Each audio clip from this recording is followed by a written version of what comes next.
Buenas noches, mi nombre es Mauricio Godoy. Les damos la bienvenida al ciclo Conversatorios organizados por la Biblioteca Nacional del Perú en marco del Día Mundial del Patrimonio Audiovisual.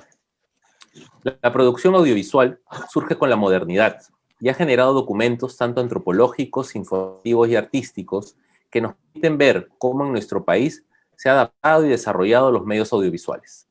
En esta última mesa se presentará una mirada sobre las experiencias en los campos de preservación y difusión del patrimonio audiovisual en el Perú.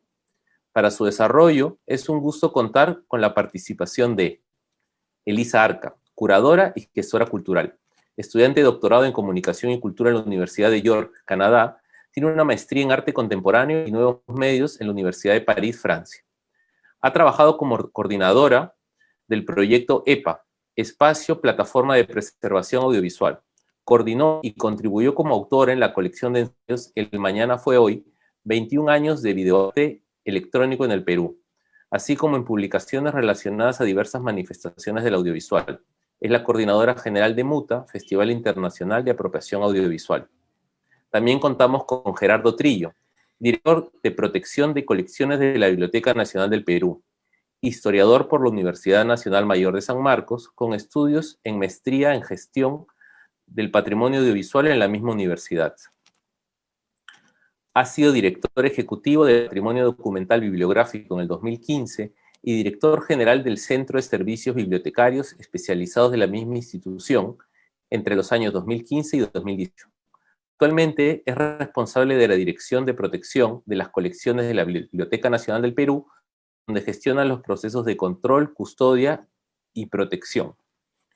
Pierre Andor, autor del audiovisual, la fonografía y los nuevos medios del Perú, DA. Bachiller en Artes de la Imagen, magíster en Literatura Hispanoamericana, estudió cine en Ryerson University, Canadá, y Literatura Hispanoamericana en la PUC. Es directivo del Ministerio de Cultura a cargo de la acción del Estado para el fomento audiovisual, la fonografía y los nuevos medios.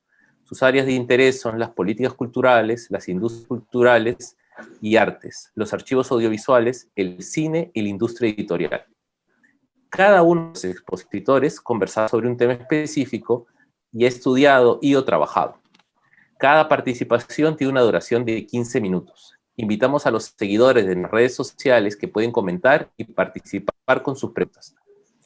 Iniciamos este primer bloque con la intervención de Elisa Arca sobre preservación del patrimonio artístico audiovisual del MALIATA. Adelante, Elisa.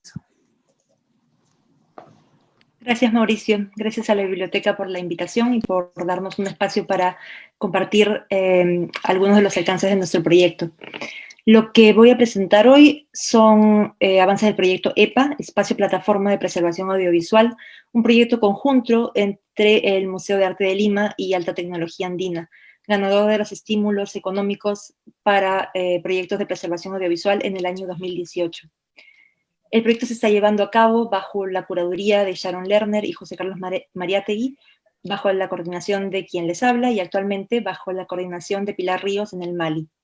Ha contado con la valiosa participación de Celeste Vallejos, Ana Torres, bibliotecólogas ambas, y Willy Rebata como catalogador con el soporte del equipo de ATA y el Mali, en particular de la biblioteca.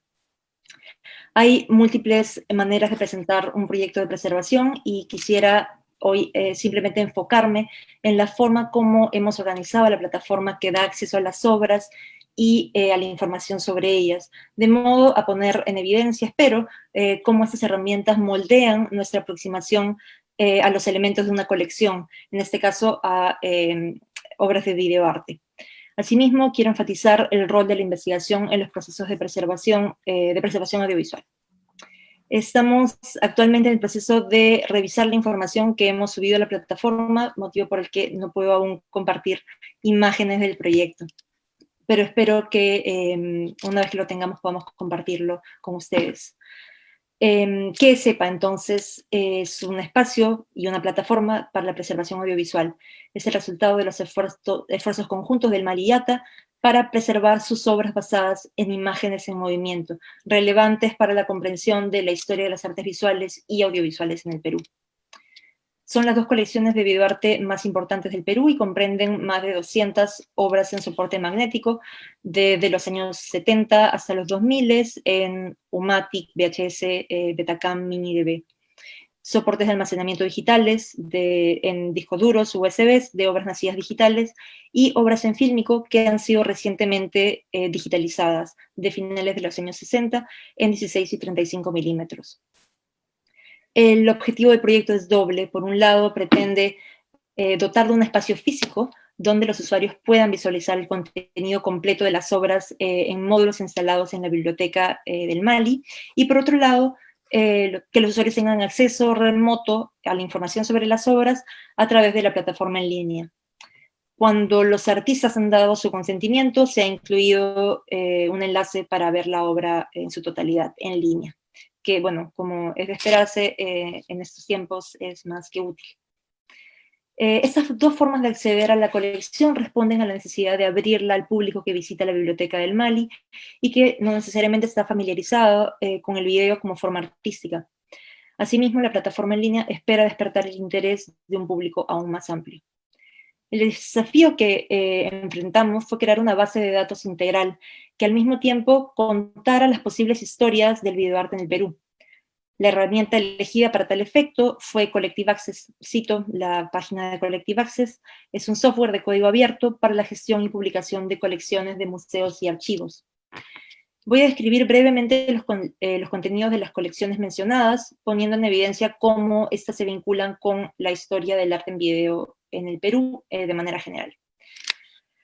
Alta Tecnología Andina fue creada en 1995 como una organización sin fines de lucro que se convertiría en el centro de múltiples eventos culturales relacionados con el arte, la ciencia y la tecnología. Entre 1998 y el 2003, ATA organizó el Festival Internacional de Video Arte Electrónica en la ciudad de Lima, que luego, bajo la dirección de Realidad Visual, se expandiría a otras ciudades. Paralelamente a la organización de esta muestra de arte peruano, ATA, inspirada en espacios como el CICB, Centro Internacional de Creación de Video en Montpellier, Francia, puso en marcha un espacio dedicado a la experimentación con el video entre 1998 y 2004. Artistas y personas provenientes de distintas disciplinas que tenían en común el deseo de experimentar con la imagen en movimiento, confluyeron en la sede de una agencia de publicidad que durante la noche se convertía en un espacio para la creación audiovisual, de manera más creativa o exploratoria. Es de esta experiencia de 6 años de donde proviene el archivo de ATA. Las piezas de video que reflejan las inquietudes sociales y los valores estéticos del Perú de principios de los años 2000 pueden verse como un primer periodo de intenso trabajo en el medio, si bien no son los primeros. Hay otros artistas que han trabajado en video anteriormente. Por su lado, el Museo de Arte de Lima tiene otro conjunto crucial de obras que ayuda al espectador a tener una idea más completa de la historia del arte en video en el Perú, y cómo se inscribe dentro de un contexto general del arte contemporáneo. Este conjunto de obras son creación de artistas peruanos, muchos de ellos han estudiado y algunos de ellos aún viven en el exterior, y sus piezas circulan en un mercado internacional. Solo voy a mencionar algunos ejemplos, como las de Gabriel Acevedo, Marco Pando, Ismael Randall Wicks, Maya Watanabe, David Shinji, entre otros. El Mali tiene otras piezas importantes, pero no necesariamente entran dentro de la categoría que acabo de mencionar, como por ejemplo una pieza histórica de Teresa Burga, de la que voy a hablar más adelante, y obras de arte en video de artistas latinoamericanos, sin mencionar piezas de arte sonoro y tecnoesculturas. Estas obras en video son una parte de una gran colección que abarca, bueno, desde la época prehispánica hasta la actualidad. Y el lugar que ocupa el videoarte dentro de estas colecciones debe considerarse en relación con las más de 18.000 piezas con las que cuenta el museo. El arte contemporáneo en general está en la colección del Mali integrado dentro de una historia más amplia y un contexto geográfico también más amplio. Aunque el videoarte no es de ninguna forma la forma de arte más conocida en el Perú, en los últimos 10 años ha tenido una presencia constante en el circuito de galerías. Los coleccionistas privados están interesados en adquirir estas formas artísticas. Esto lo señala Max Hernández en una contribución del 2019 en el libro El mañana fue hoy. Un artículo como el de Max, y me detengo brevemente aquí para mencionar la importancia de la investigación alrededor de las prácticas audiovisuales, nos permite entender la dimensión de lo que estamos conservando, el rol que ha tenido una obra fuera de la colección, su historia, su relevancia cultural y, por qué no, también su historia comercial.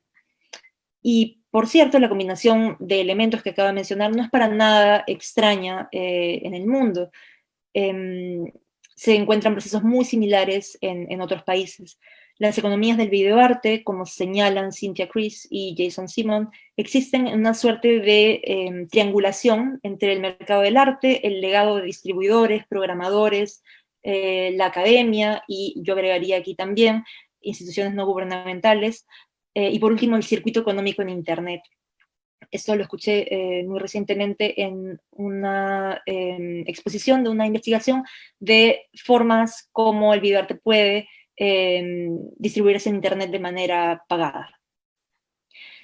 Vuelvo a las colecciones. Las colecciones antes mencionadas son reveladoras de diversos modos de producción y el reflejo de diferentes líneas temporales de la historia del videoarte peruano. Sus modos de conservación y la información disponible para ambas colecciones también revela su procedencia. Un primer paso hacia la creación del sitio web de EPA fue unificar las categorías a través de las cuales describimos las obras, tomando prestado de valiosos conjuntos de documentos institucionales, de instituciones líderes y proyectos relacionados con la preservación de arte mediático, como por ejemplo DOCAM, Centro de Documentación y Conservación de Patrimonio de Artes Mediales en Quebec, o Matters in Media Art del MoMA. El equipo de EPA ideó un conjunto de campos para ser utilizados en la descripción de sus obras. Tratamos de adaptar estas recomendaciones para aprovechar al máximo la información que teníamos, pero aún más importante, para transmitir adecuadamente la especificidad de las colecciones y la especificidad del arte en video con respecto a otro tipo de obras que contienen imágenes en movimiento, y podemos hablar, espero, largamente de esto en las preguntas. La pregunta entonces es, una de las preguntas es cómo dar cuenta de esta especificidad, cómo mantenernos alineados con las más altas más altos estándares de archivo, y al mismo tiempo tener información que siga siendo relevante para cualquier visitante del museo. Cómo resaltamos las características de, por un lado, la colección de ATA y por otro, la del Mali, mientras que también tratamos de crear una historia unificada.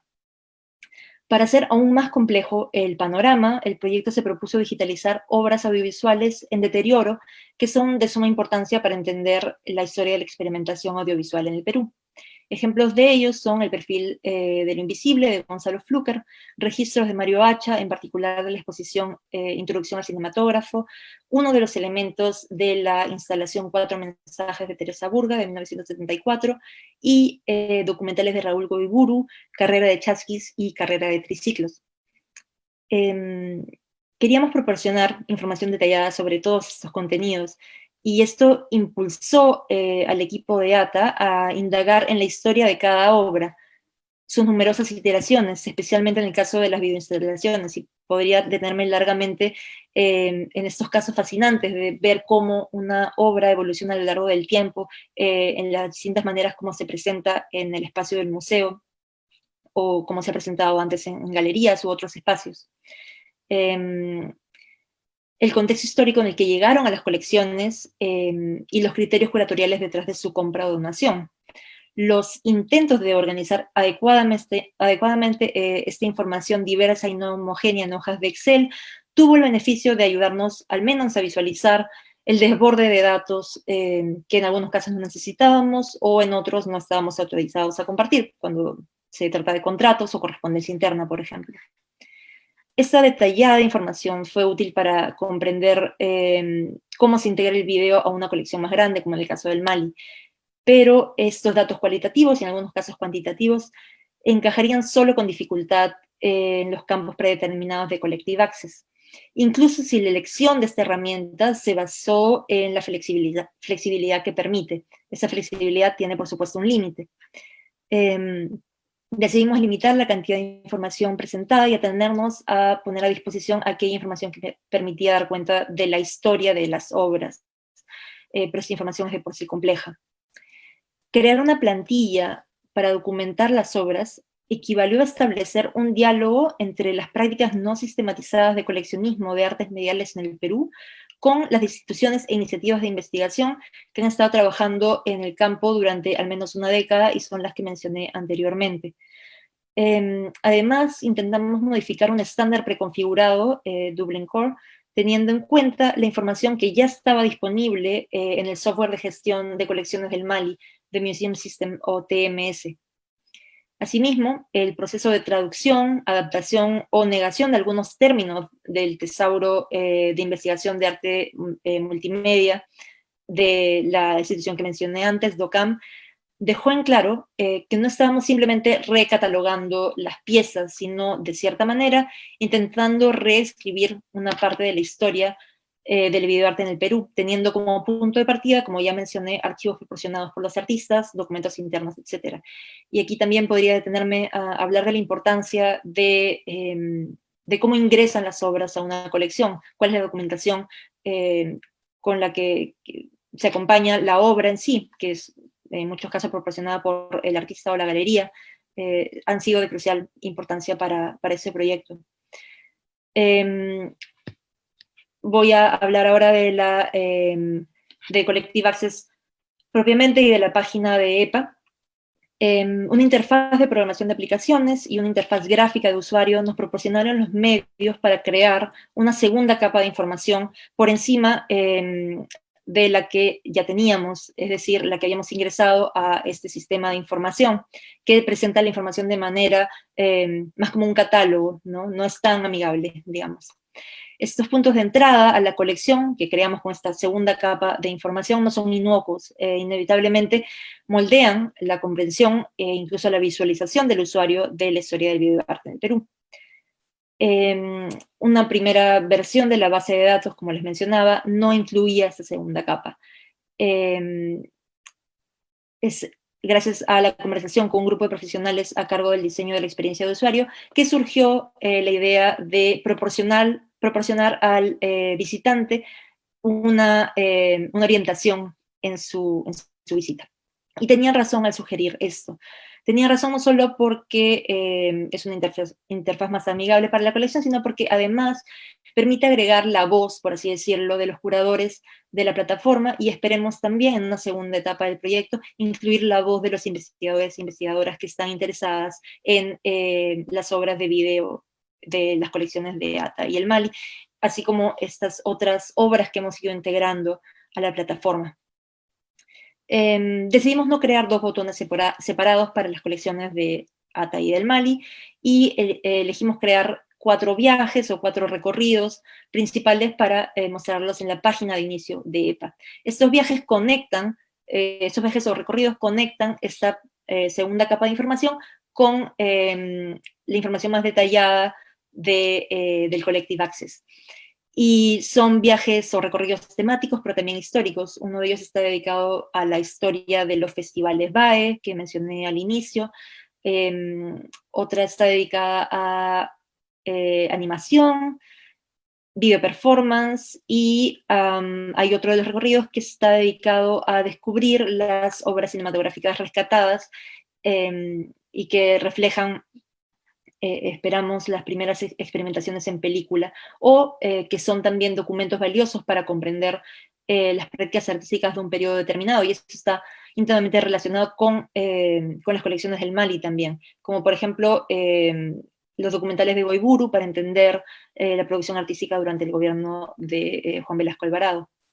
El desafío para EPA finalmente es ser útil para los visitantes de la biblioteca y del archivo del museo. Esta presentación ha buscado resaltar cómo las herramientas que escogemos pueden adaptarse a las necesidades curatoriales y narrativas de un proyecto.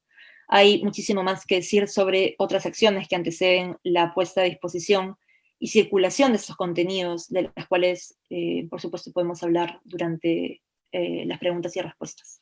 Muchas gracias.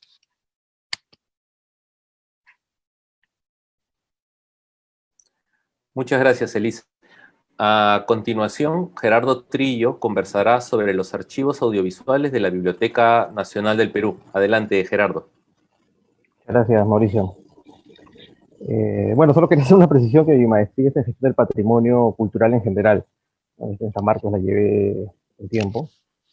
Bueno, salvo esa precisión, siempre es un gusto, un placer poder hablar sobre el patrimonio audiovisual. Yo he trabajado más temas de patrimonio bibliográfico, documental, pero bajo lo que la Biblioteca Nacional hace, eh, digamos, los soportes audiovisuales sonoros y de imagen son parte de este patrimonio. Hay una definición que de alguna manera nos vincula, digamos, a poder llevar a cabo este tipo de trabajo.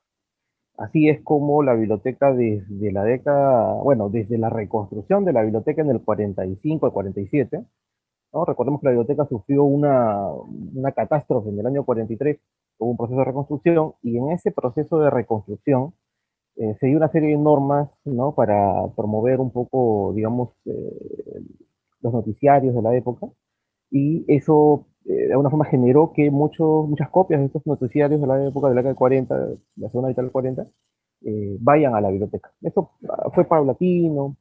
Ya para la década del 50 se fue configurando una colección cada vez más grande, y eso lo vamos a notar, digamos, ahora, ¿no? Porque el trabajo que ha venido realizando la biblioteca desde hace más de 15 años, a través también de una serie de colaboraciones y necesidades que se han ido planteando, ¿no? Ha permitido hacer un trabajo, digamos, orgánico, ¿no? Que definitivamente falta mucho más por realizar. Es un trabajo amplio, complejo, y tal vez la biblioteca tenga actualmente una de las colecciones que, bueno, se ha mencionado antes, ¿no? Más de 2000 películas o cintas que están en un repositorio que recientemente digamos, se ha habilitado. Aún así, cuando se ha ido configurando esta colección de películas, en principio, en su mayoría películas de nitrato, ¿no? Ya muchos directores, ¿no? En la década del 50, los Aripuga, en fin, llamaron la atención sobre los riesgos que significaba tener ese tipo de material dentro del local, que en ese tiempo era el local que se construía en la avenida Bancay, ¿no? Ahí se encontraron hasta, bueno, pasado el año 2006, cuando después ya ese conjunto va al local de San Borja, donde, bueno, se encuentran actualmente, ¿no? Entonces, durante todas esas décadas, creo que ello fue una circunstancia peculiar. Por un lado, el crecimiento de esta colección, ¿no? Y por otro lado, también llamar la atención sobre lo que significaba esta colección propiamente para la institución, ¿no? Por un lado, estamos hablando de un material que tiene una naturaleza que presenta un riesgo, ¿no? Por la propia composición química que tiene, pero a la vez también implica, digamos, un valor cultural y cultural, social, ¿no? De mucha importancia, ¿no? Que hoy incluso le damos una lectura, digamos, más interesante, en el sentido de que no solamente estamos hablando de un espacio cerrado, ¿no? Al cual habría que hacerle culto y preservarlo, ¿no? Sí se hace un trabajo, nuevamente, un trabajo complejo que tiene que seguir dándose, y tiene que seguir seguramente alimentándose con nuevos enfoques de trabajo de conservación, pero principalmente hemos, digamos, tenido la seguridad que en el tiempo lo que es necesario para esa colección de películas es ser accesible, ¿no? Que la gente pueda acceder a ellas, ¿no? En alguna forma. En el año 2009, más o menos, hubo una coordinación con la cooperación japonesa que permitió una donación a la institución de una máquina de un telecine para poder digitalizar estas películas. Entonces, bueno, en adelante, mejor dicho, se vino trabajando con un equipo de personas para que puedan ir convirtiendo este conjunto, que son, sí, más de 2000 cintas, pero que no necesariamente todas son únicas, ¿no? Son cintas muchas veces duplicadas porque llevan eso, como copias, ¿no? Digamos, para guardar.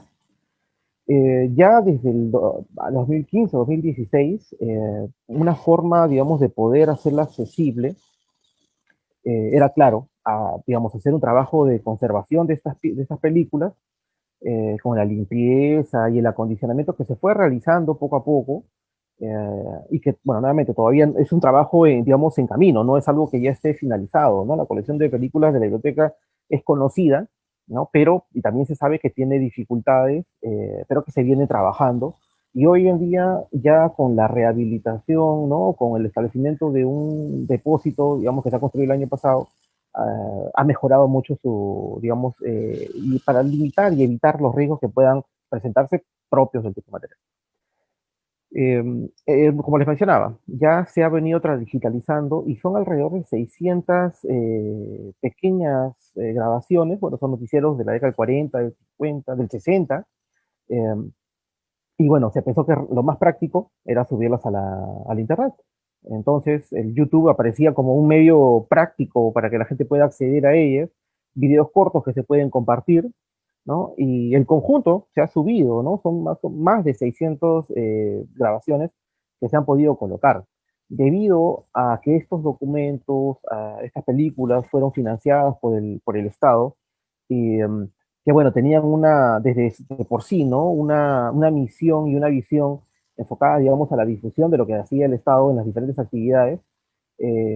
No, digamos, fue muy práctico entender, ¿no? Los problemas que en este caso no se iban a presentar sobre temas de derechos, en fin, y todo eso se pudo subir de manera libre y que actualmente son accesibles a través del canal de YouTube de la biblioteca, ¿no? Entonces, ya el conjunto está subido, son, como les menciono, más de 600 películas, y me parece que desde entonces a las fechas deben tener casi medio millón de visualizaciones de cada uno de estos pequeños videos que son de minuto, 2 minutos, 3 minutos, ¿no? Entonces es un conjunto bastante interesante, que nos da nuevamente, por un lado, una fuente, ¿no? Para poder eh, conocer a través de la imagen y el sonido sobre lo que, o cómo se presentaba el país en estas décadas, ¿no? Y nuevamente, para mí como un esfuerzo del Estado por presentarlo de una manera, ¿no? Entonces, esto, claro, nosotros como biblioteca pensamos que debemos buscar garantizar la preservación de este material y el acceso, ¿no? Si bien es cierto, lo que se busca hoy en día es que la gente tenga un conocimiento de este material, pero que eh, lo haga suyo, ¿no? Que lo utilice. No solamente estamos pensando en la preservación, digamos, para que se puedan, digamos, guardar, ¿no? Tipo tesoro, con una visión del patrimonio que ya, bueno, no tendría sentido si es que no hay esa relación propiamente con la ciudadanía y la gente en general.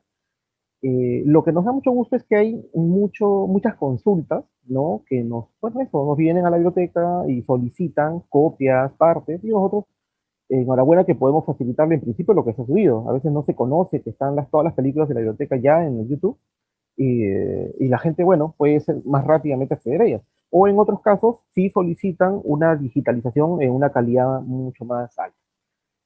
Así hemos tenido solicitudes de diferentes instituciones, del GET incluso, ¿no? Para hacer exposiciones en diferentes partes del mundo y que nos han solicitado las películas. Y bueno, es un trámite, por decirlo de una manera, pero más allá, digamos, del servicio que se presta, es realmente interesante eh, que podamos tener una oferta, ¿no? Por decirlo de una manera, de un conjunto de materiales que no, en este caso ya no hace falta, digamos, ir precisamente a la biblioteca a consultarlos, ¿no? Muchas veces, a diferencia de los libros, pues, bueno, en principio, la gran cantidad de material que tiene la biblioteca, eh, a pesar de que se hace mucho esfuerzo para que se pueda acceder a través digamos, de las plataformas web, el grueso de alguna forma está en la biblioteca. Entonces eso genera, ¿no? Una preocupación para ir cada vez buscando medios que puedan ser remotos. Y es más, este año, ¿no? Definitivamente quedó puesto a prueba todo lo que hacía, ¿no? Entonces, era potenciar. Afortunadamente, en el caso de de las películas, ya se había hecho el trabajo y se tenía un buen lote ya subido, ¿no? Y definitivamente los índices se han disparado porque, claro, ¿no? Hay más difusión de estos materiales. Para nosotros mismos, ¿no? Difundir material implica muchas veces utilizar este tipo de, digamos, de soportes, pero ya utilizado como un producto, o en todo caso, perdón, para generar un producto, ¿no? Entonces muchas personas solicitan el material también con esta visión, ¿no? De poder generar un producto utilizando como fuente, ¿no? Este material que nosotros, bueno, ya hemos venido trabajando y que estudiamos. Eh, Hay todavía más trabajo, incluso el año pasado recibimos todavía un donativo de películas de acetato en realidad, pero bueno, antiguas, de la década del 40, si mal no recuerdo. Y nuevamente, es un trabajo constante, ¿no? La biblioteca tiene, bueno, va a ser bicentenaria el próximo año también, y creo yo que cuando asume este reto, el mismo Jorge Basadre, ¿no? Después del incendio, asumió el reto de poder, eh, digamos, custodiar este tipo de materiales. Sí, se han presentado circunstancias y llamados, ¿no? Para poder ver la manera como evitar los riesgos que significan. Pero ese riesgo no ha significado finalmente que se haya dejado de lado estas películas, ¿no? Ese es un trabajo constante, el personal de conservación constantemente está trabajando con ese material y siempre es un tema perenne, ¿no? Es un tema, digamos, de mucha constancia y siempre con las necesidades, ¿no? El año pasado estuvimos conversando también con IRTP, quienes, bueno, tienen ellos un ambiente destinado para hacer un trabajo de conservación de las películas, las cintas, en fin, que tienen, y lo que buscábamos eran alianzas, ¿no? Tener alianzas que permitan de alguna forma ver cómo podemos agenciar digamos, los mejores planes de conservación para ese tipo de material, ¿no? Desde el hecho de tener máquinas que se dedican a hacer o darte estadísticas, o sea, simplemente colocas las películas y te da la estadística rápidamente de cuánto es el porcentaje de deterioro que tiene, ¿no? Que es algo, bueno, costoso en principio, ¿no? Bastante costoso, hasta que la propia máquina te haga un trabajo de limpieza del material y a veces, bueno, en el caso de nosotros, ¿no? El personal tiene que directamente trabajar con la película y mientras lo va digitalizando, van haciendo el trabajo de limpieza y también de acondicionamiento, ¿no? Entonces, creo yo que la biblioteca personal propiamente ha afrontado este reto y constantemente, como les menciono, está preocupado en qué hacer, ¿no? Porque definitivamente estas películas eh, va a haber un momento donde tendría que tenerse, pues, tendría que estar en una condición mucho más elaborada, ¿no? Mucho más técnica. El año pasado también se estuvo conversando esto en el Cusco sobre esta cineteca, ¿no? Que se podría realizar y bueno, hay muchos proyectos, seguramente se van a tratar, y en estos días se ha estado tratando mucho el tema del patrimonio audiovisual. Y bueno, igual para nosotros simplemente nos deja la pauta de que hay mucho trabajo por realizar, que la valoración del patrimonio que realizamos se presenta como una relación propiamente, una relación de la ciudadanía con estos materiales, ¿no? Porque finalmente, si bien es cierto, estos materiales transmiten una información, transmiten un conocimiento, transmiten también un valor que es el que da la misma ciudadanía, ¿no? Nuestro rol es preservar el material y para eso, bueno, hay una serie de actividades, ¿no? Que como he mencionado se han venido realizando a través de donativos, a través de colaboración. En algún momento también ha habido asociaciones privadas que han participado de este tipo de recuperación. Y en fin, se han dado muchas circunstancias, pero finalmente creo yo que es un conjunto documental fílmico bastante útil, de bastante consulta. Me da realmente mucho gusto ver que tenemos alrededor de 500.000 de visitas de estas películas, ¿no? Breves, nuevamente son películas breves, pero de mucha utilidad y más gusto da verlas que están siendo aprovechadas y aparecen incluso en algunos documentales, reportajes que aparecen, ¿no? Eso hemos tratado un poco de captarlos, de mapearlos para ver la forma como también lo podemos utilizar en la discusión. Hay un detalle que tal vez podría concluir esta parte señalándola. Eh, la biblioteca, como mencioné antes, sufrió un incendio terrible en el año 43 y ya en ese momento se hicieron unas grabaciones en video, bueno, digamos una película en el momento, para captar lo que había ocurrido, ¿no? Este pequeño reportaje, ¿no? Esta película en sí, nos sirve hasta el día de hoy para conocer lo que pasó, ¿no? Y también nos sirve para sensibilizar sobre el propio riesgo que significa no tomar las medidas de control y de seguridad para poder preservar correctamente una instalación, ¿no? Como resultan estos repositorios, ¿no? Así que, bueno, para nosotros mismos significa pues un compromiso perenne, ¿no? Sobre ese tipo de material cuando podemos ver de manera mucho más gráfica que solamente consultar los documentos lo que ocurrió en ese año, ¿no? Esto de momento, Mauricio, gracias.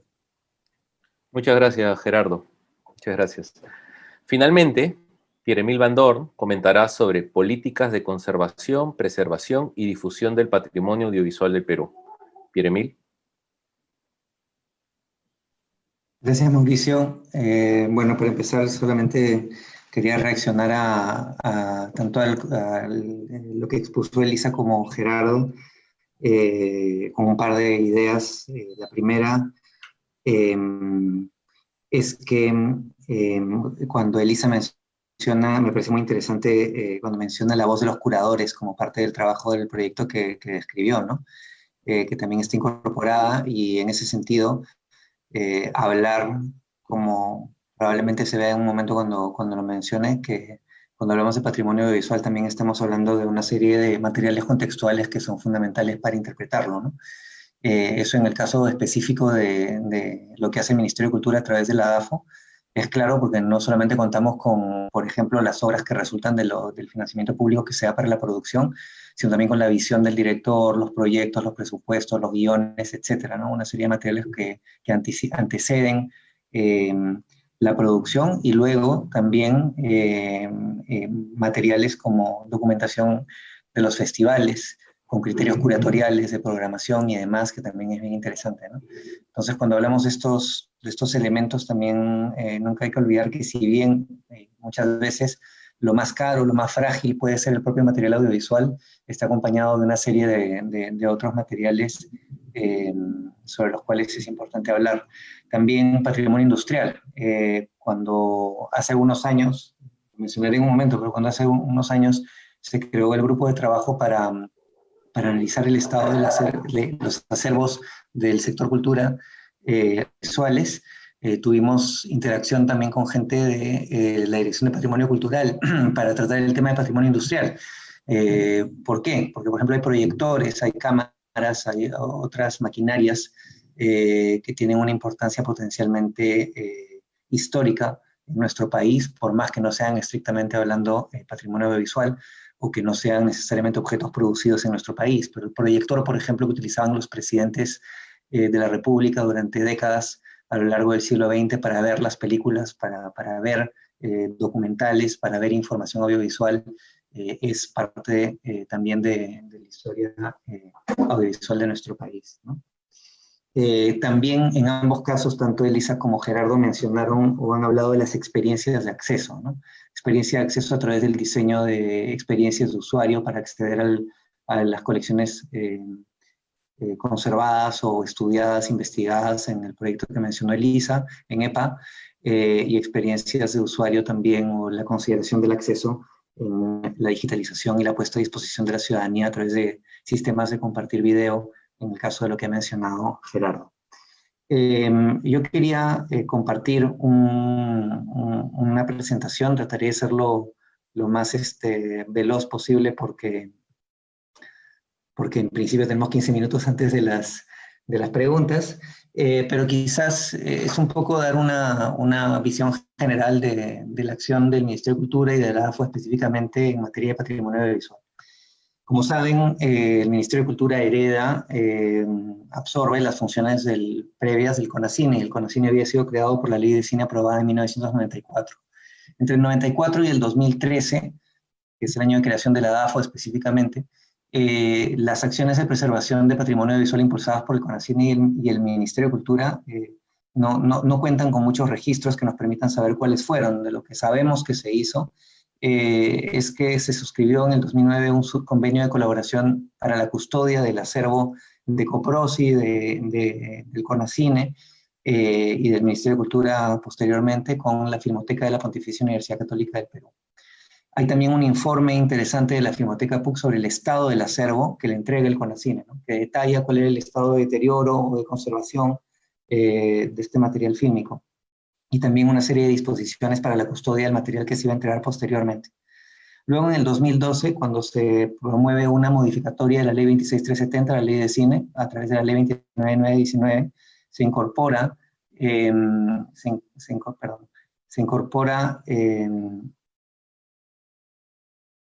sí, no sé, ¿se ve la pantalla? Disculpen. Se incorpora una disposición referida al patrimonio audiovisual. La 26370 ya contaba con alguna mención a la potestad del CONACYNE de implementar filmotecas, pero en la modificatoria del 2012 se establece una tercera disposición complementaria que dice que en cumplimiento de lo previsto en el inciso C del artículo 2 de la 26370, el Ministerio de Cultura organiza e implementa el Archivo Cinematográfico Peruano para la preservación y conservación del patrimonio audiovisual de la nación. Eso es lo que dice la ley en ese momento, actualmente derogada por la Ley de Cine que se aprobó el año pasado. Efectivamente, ¿cómo era el archivo en ese momento, en el momento en el que se aprueba esta disposición? Bueno, el archivo, el único archivo con el que contaba el Ministerio de Cultura, por lo menos en la sede central, en las oficinas que habían sido del CONACYNE, que en ese momento eran de la Dirección de Industrias Culturales, era este, ¿no? Era en realidad un espacio que era el espacio propio de la oficina, ¿no? Con 2 paredes en material noble y 2 paredes en triple A, que incorporaba tanto la información de las postulaciones para el financiamiento público, como una serie de otros, digamos, bienes en esas cajas. En algunos casos había información, acá pueden ver un afiche, ¿no?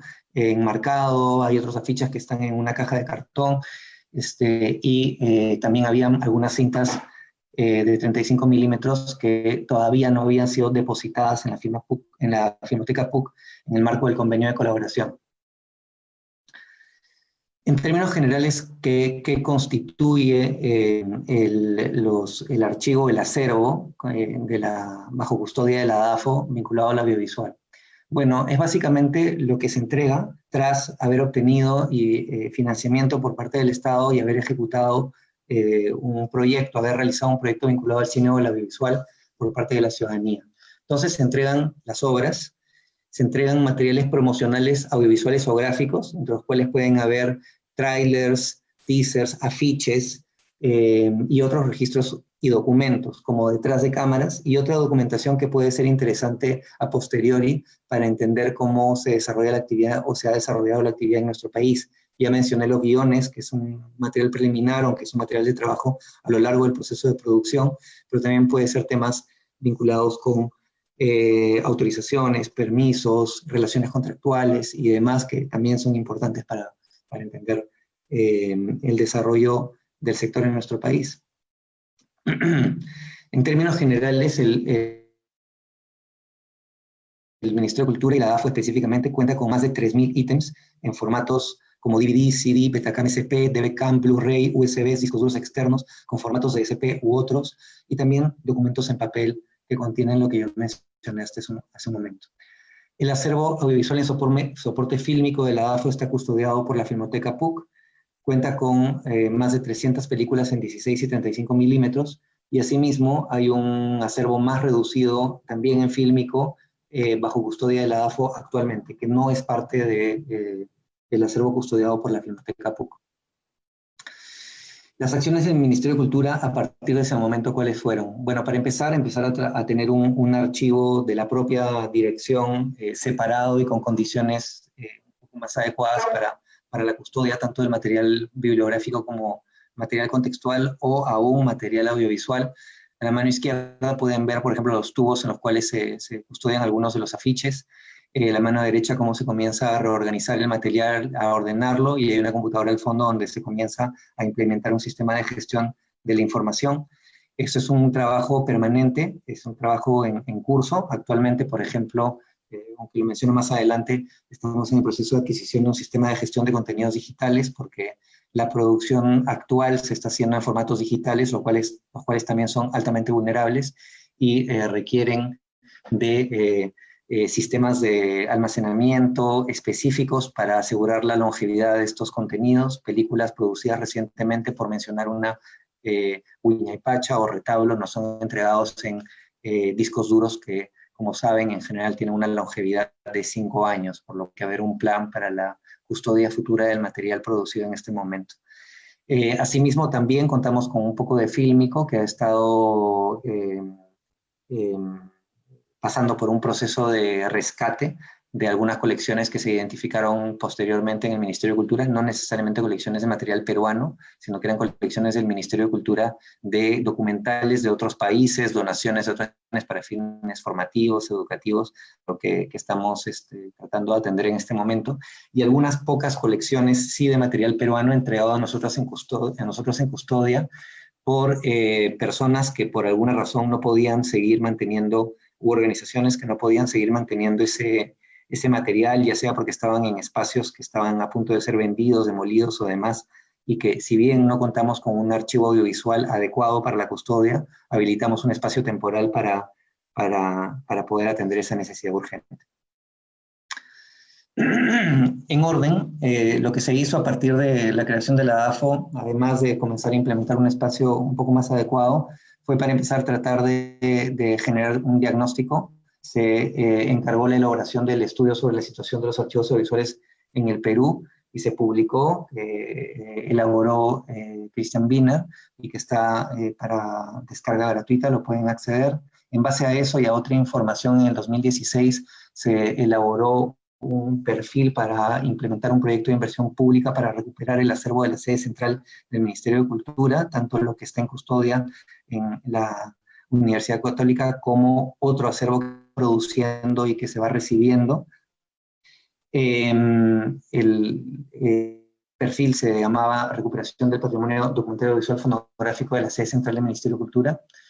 Se incorporó en el Plan Multianual de Inversiones ese proyecto, y es algo que he buscado que se priorice para poder comenzar a implementarlo. Es un tema, digamos, engorroso y difícil y que requiere mucha atención, pero que tiene preaprobada o ha tenido preaprobado un presupuesto de 3 millones de soles con un desembolso inicial de 240.000 que no se ha dado para hacer estudios preliminares.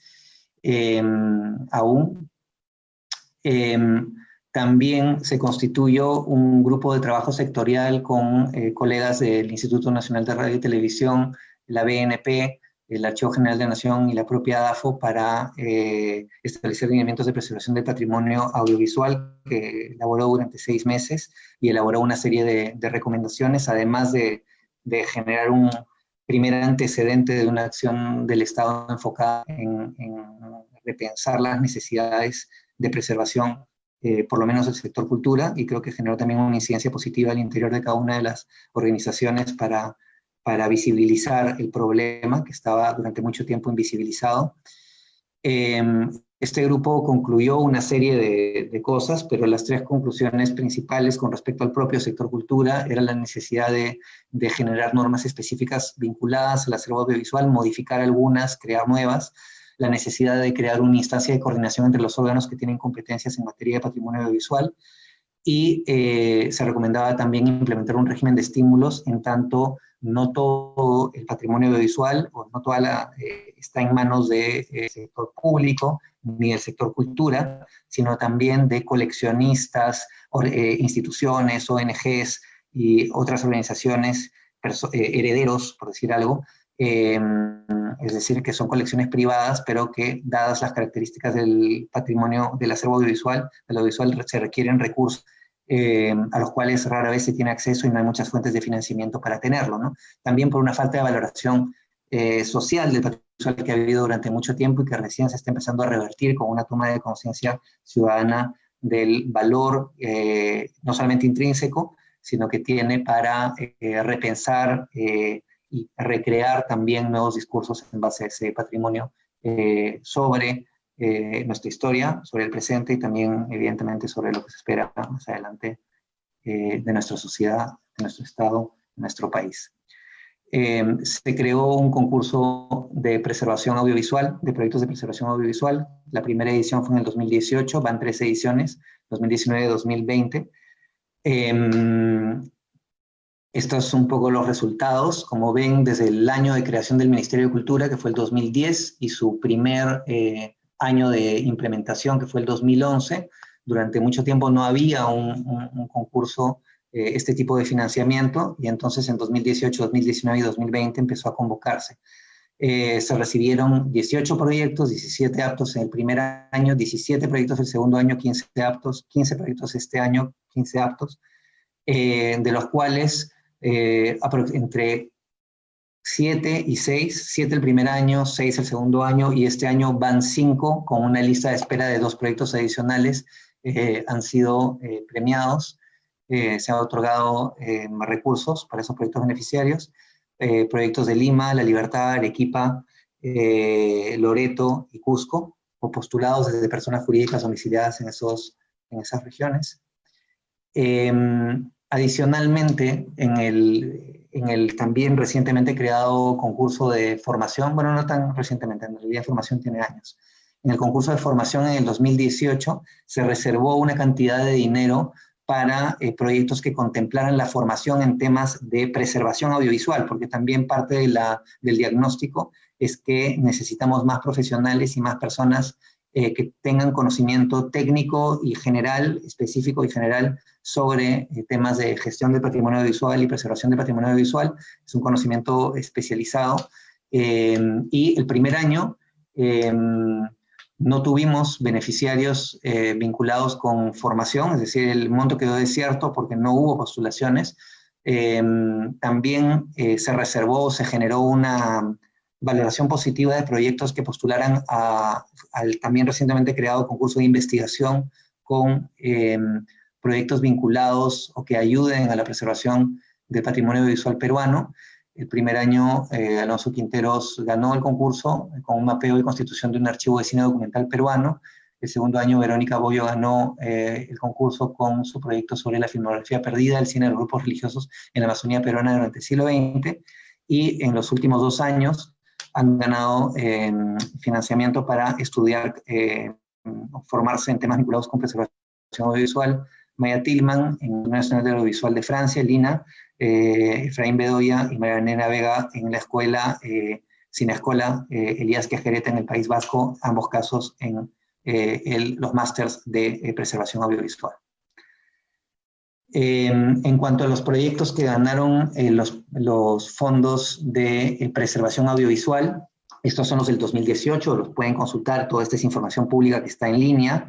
No voy a mencionarlos todos, pero están aquí, ¿no? Para la recuperación de diversos tipos de colecciones, fílmico en algunos casos, electromagnético en otros casos, cine en algunos casos, pero no todos.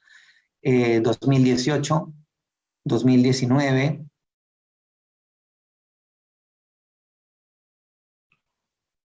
y 2020 a la fecha, habiendo 2 proyectos en lista de espera, potencialmente beneficiarios también de fondos a fin de año, o sea, se calcula a fin de año.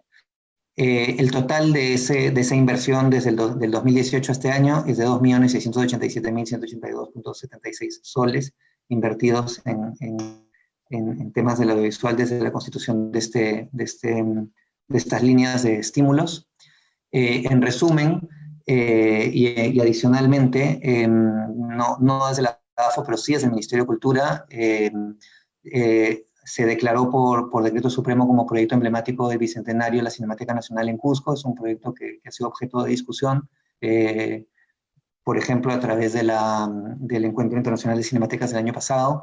Se ha implementado el archivo de la AFO, que es un proceso permanente y se busca no solamente un sistema de almacenamiento y de gestión de los archivos digitales, sino en general condiciones diferenciadas para el archivo bibliográfico y el archivo audiovisual. Se implementó el concurso de proyectos de preservación audiovisual, también el concurso de formación con reservas exclusivas para formación en preservación audiovisual. Ya mencioné el Encuentro Internacional de Cinematecas del año pasado. Con la Filmoteca PUC se realizó un diagnóstico, la obra, digamos, más afectada y más vulnerable al momento de acción del Ministerio de Cultura era la película El Inquisidor, por la cual se ha enviado a la Cineteca del UNAM para restauración. Este es un proceso que ha sido interrumpido lamentablemente por el tema de la pandemia, es decir, cuando estaba a punto de entrar en el proceso de restauración. En México trabajando desde casa y entonces está un poco postergado. Esperábamos que este año tener un avance significativo en la restauración de esta película, que estaba, digamos, muy afectada por el pH del material. Y en la nueva ley de cine, el DU 022-2019, aprobada el año pasado, y en su reglamento se plantea una modificación de la Ley General de Patrimonio en lo referido al patrimonio audiovisual, haciendo extensivo la protección que tienen los bienes muebles con, digamos, documentales como videogramas y películas, hacer extensivo la protección no solamente a su dimensión material, sino a su condición de patrimonio inmaterial. Ya estoy terminando, sé que me están... esta es la última slide, y para mencionar las acciones a futuro, evidentemente se tiene que continuar hacia la creación del proyecto emblemático del Bicentenario Cinemática Nacional Cusco, la implementación del archivo, que es una tarea permanente, el proyecto de inversión en la sede central del Ministerio de Cultura, la creación de un programa o instancia de coordinación que acelere el proceso de implementación de una instancia centralizada que supervise la preservación del audiovisual, la suscripción de convenios con instituciones especializadas en formación para nuevos profesionales en preservación audiovisual, y en general lo que algunas personas llaman Cinemateca Nacional, o puede ser un Instituto Nacional del Audiovisual o Archivo Nacional Audiovisual, pero el horizonte de la creación de una entidad especializada que pueda enfrentar el problema de una manera más sistemática. Más allá del proyecto emblemático, tendría que haber una instancia de coordinación, digamos, que centralice también una serie de parámetros para una visión más de conjunto del patrimonio visual nacional. Eso sería la presentación. Gracias, disculpen, me pasé. No te preocupes, Pierre, muchas gracias. Recordarles a todos y todas que esperamos sus preguntas en nuestras redes sociales. Mientras van llegando, yo aprovecharé para hacerle algunas a nuestros invitados. No sé si es una sensación mía, por eso se los quiero preguntar. En este último mes en particular, se está viviendo un boom aparente de la preservación audiovisual, ¿no? Es decir, ha habido una serie de mesas alrededor, pero no solamente son estas mesas, porque estas mesas están compartiendo experiencias que han venido trabajando el archivo, la preservación desde diferentes enfoques, ¿no? Hay festivales que giran en torno al archivo, ha habido estos trabajos de investigación en torno al archivo, ha habido películas que están comenzando a utilizar archivos. Si vemos un panorama del cine peruano, ¿cuántas películas trabajan con archivos? Son poquísimas. ¿Qué está pasando con el archivo? ¿De dónde viene esto? ¿Estamos viviendo un boom? ¿Es algo momentáneo? ¿Cómo ven ustedes este panorama? No sé, pregunta para los tres. No sé quién le gustaría comenzar.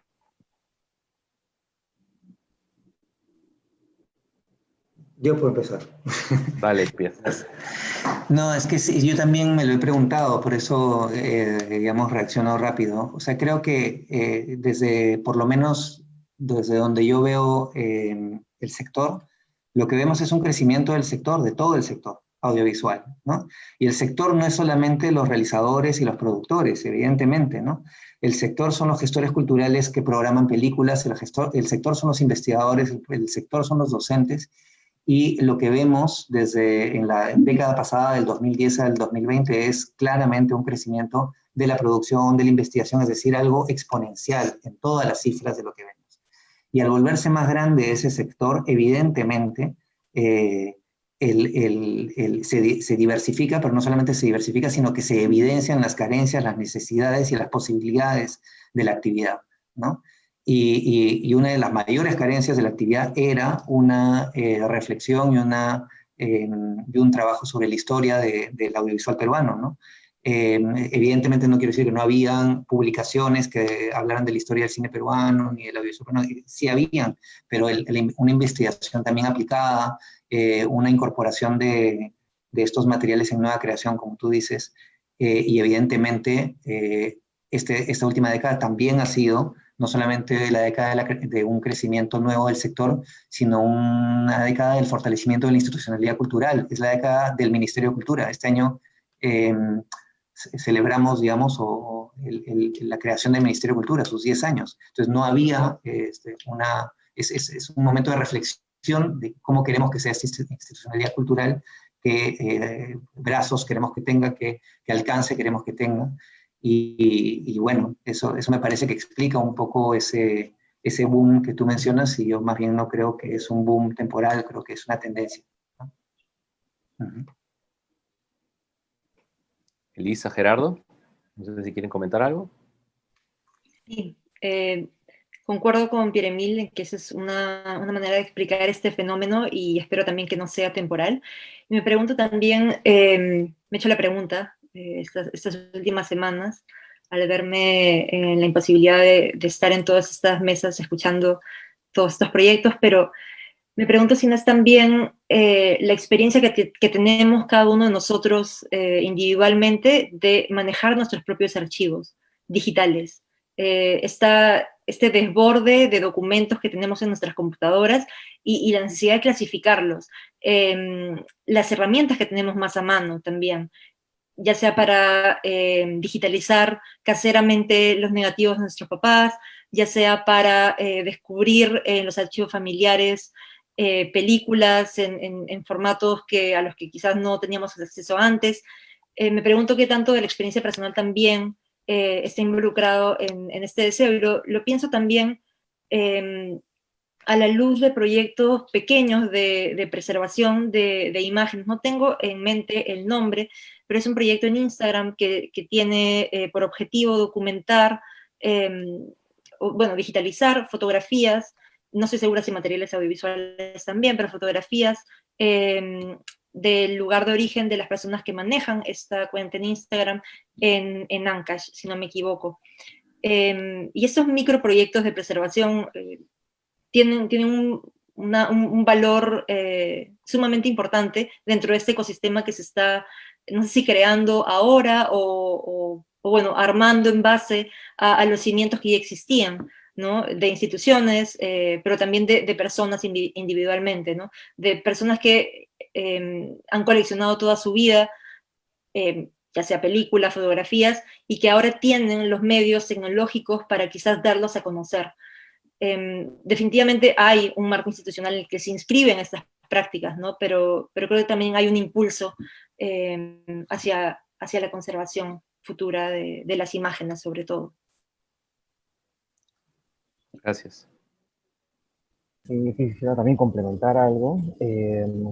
Bueno, tengo un punto de vista al respecto que no quiero ser exagerado, sino que creo que de alguna forma lo que ha dicho Pierre-Emile, lo que ha dicho Elisa, se vinculan al momento de cómo se encuentra el rubro, ¿no? El sector, como han mencionado.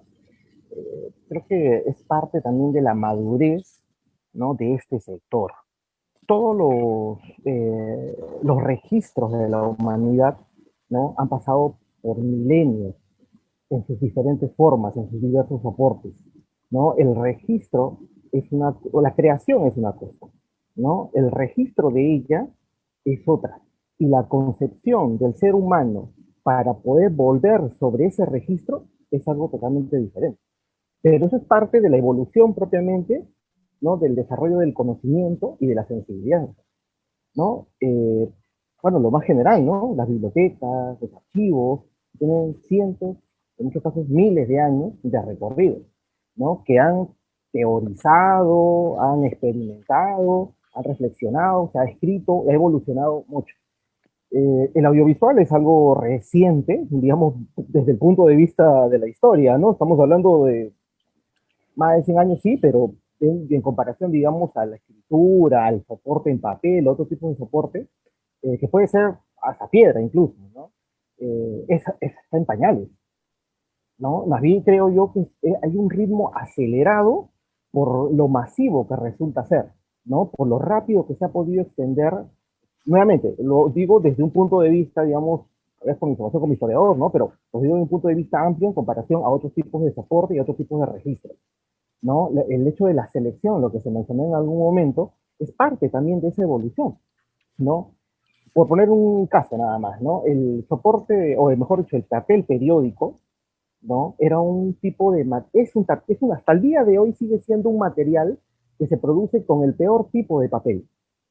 O sea, es el papel que lo lees en el día y que no te sirve para el día siguiente, porque lo que te trae de información es del día, del momento. Y el papel portal no debería ser algo que se deba preservar porque, bueno, no te sirve para el día siguiente. Y hay muchas expresiones que te ayudan digamos, a darte cuenta de esta situación. Pero, y es más, la información que está en ella no fue tomada con seriedad como fuente de conocimiento hasta muy bien entrado el siglo XX, hasta mediados del siglo XX. Acá en el Perú, Jorge Basadre, cuando escribía su Historia de la República, se preocupaba, ¿no?, sobre el hecho de considerar válido la información que se encontraba en un periódico como fuente del pasado. ¿No? Pero es curioso porque esta utilidad de la fuente del pasado no significa tampoco la veracidad, significa la información que existe en ella, ¿no? Lo que nos puede traer. Habría que ser, digamos, muy ligeros para creer propiamente digamos, la información que se consigna. No se trata de eso, se trata simplemente de lo que se plasma ahí y el mensaje que se transmite. Mientras que en el audiovisual, nuevamente, es algo totalmente reciente, ¿no? Y creo, bueno, digamos, llevar a un nivel epistemológico el audiovisual también es relativamente reciente. Estamos hablando de la década de los 80, más o menos. Ante todo, aún así creo yo que es un ritmo muy acelerado y que tal vez por su condición misma es que se permite plasmar en diferentes rubros y en diferentes niveles, ¿no?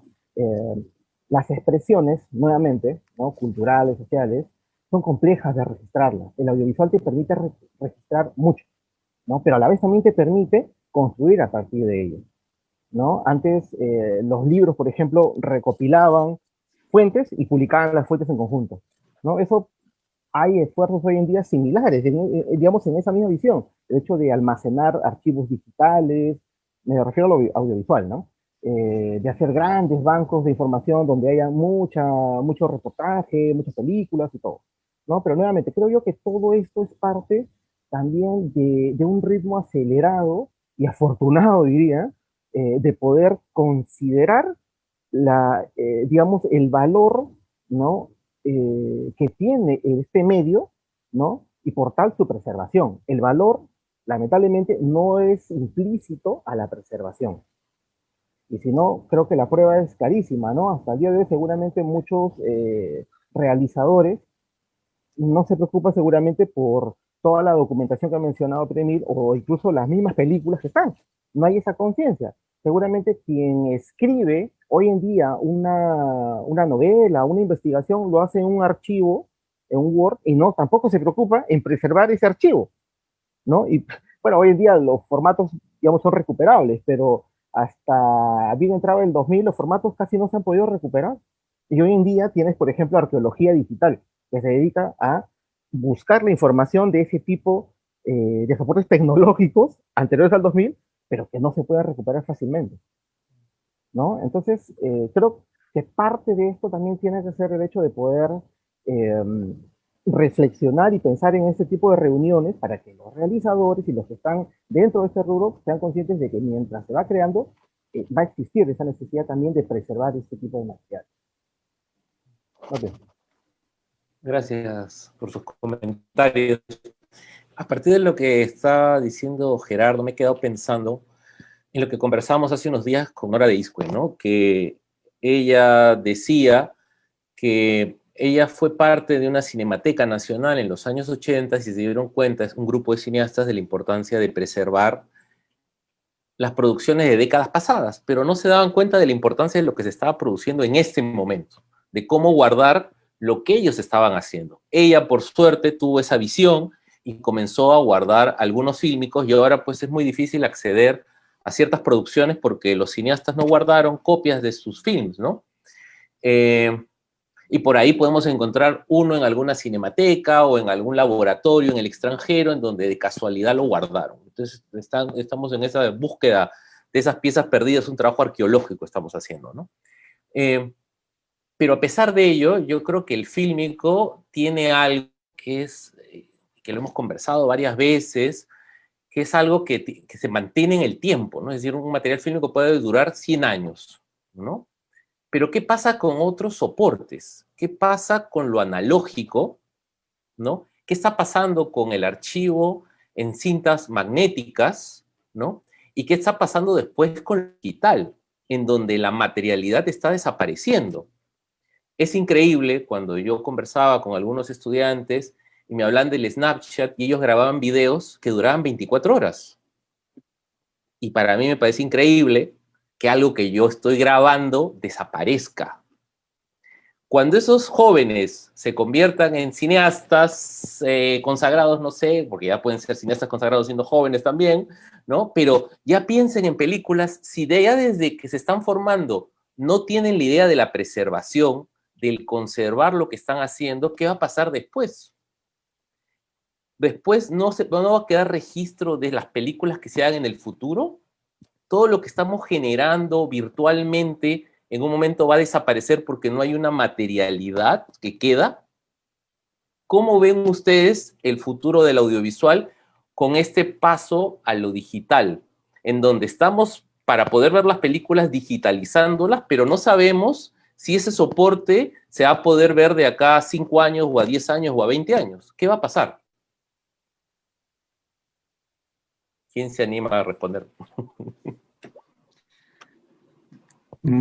Bueno, mi primera reacción es que, como el ejemplo del periódico que dio Gerardo, también es un poco lo mismo en el caso del video, ¿no? El video no fue pensado en unos inicios y cuando lees, por ejemplo, no sé, me hiciste vinculándolo con el videoarte, me acordé de un texto de Bill Viola, ¿no? Bill Viola cuenta que cuando empezó a experimentar con el video como medio, como artista, él decía que no le parecía un medio parecido al cine, sino le parecía como dispositivo. Parecía más cercano a un micrófono, decía, ¿no? Es decir, un micrófono, uno habla por el micrófono y sale por el parlante. Y para él apuntaba con su mano la cámara y salía en la televisión, ¿sí? Entonces era visto como un medio de transmisión y no como un medio de registro. De hecho, como sabes, en los inicios de la historia de la televisión en general se sigue registrando en cine y luego se transmitía, ¿no? A través de la televisión, o lo otro eran registros en transmisiones en vivo, pero la dimensión de registro videográfico no era tan clara como es para nosotros, ¿no? Entonces, el ejemplo de Snapchat, el del periódico y el videoarte han confluido en esa respuesta de alguna manera, ¿no? Entonces, sí, como tú dices, ¿no? La función inicial de un medio marca también los retos de su propia conservación. Y pienso que el digital es muy frágil y a la vez tiene ciertas posibilidades, ¿no? La facilidad de copia. Entonces, el original ahí pierde, el registro original es lo que pierde. Y la conservación, ¿de qué vamos a conservar? ¿Conservaremos la copia de la copia o una copia deteriorada en una calidad inferior, un MP4 que puede ir compartiéndose? No sé, hay también la posibilidad de que más información se conserve en archivos cada vez más pequeños, más fácilmente reproducibles, y que su conservación se deba a la facilidad con la cual es reproducido y compartido y multiplicado, ¿no? Entonces sí, se pierde una concepción, ¿no? La concepción de este objeto original que también no era tan claro. Ahora volvemos a la copia única del fílmico, pero antes justamente su potencial era su reproductibilidad mecánica, ¿no? Entonces, no sé, me haces pensar un poco en eso con respecto a la pregunta, ¿no?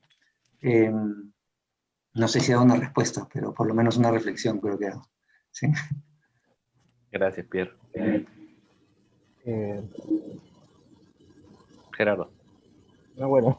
Ah, vale. Sí. Yo creo que, nuevamente, ¿no? Tal vez porque yo lo veo desde un punto, desde el inicio hablé sobre el patrimonio bibliográfico documental,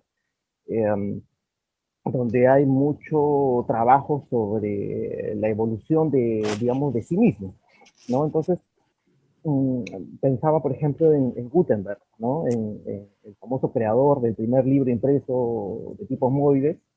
Y no esto, bueno, pues es peculiar, ¿no? Porque Gutenberg, las teorías actuales señalan que no es que piense en crear algo, ¿no?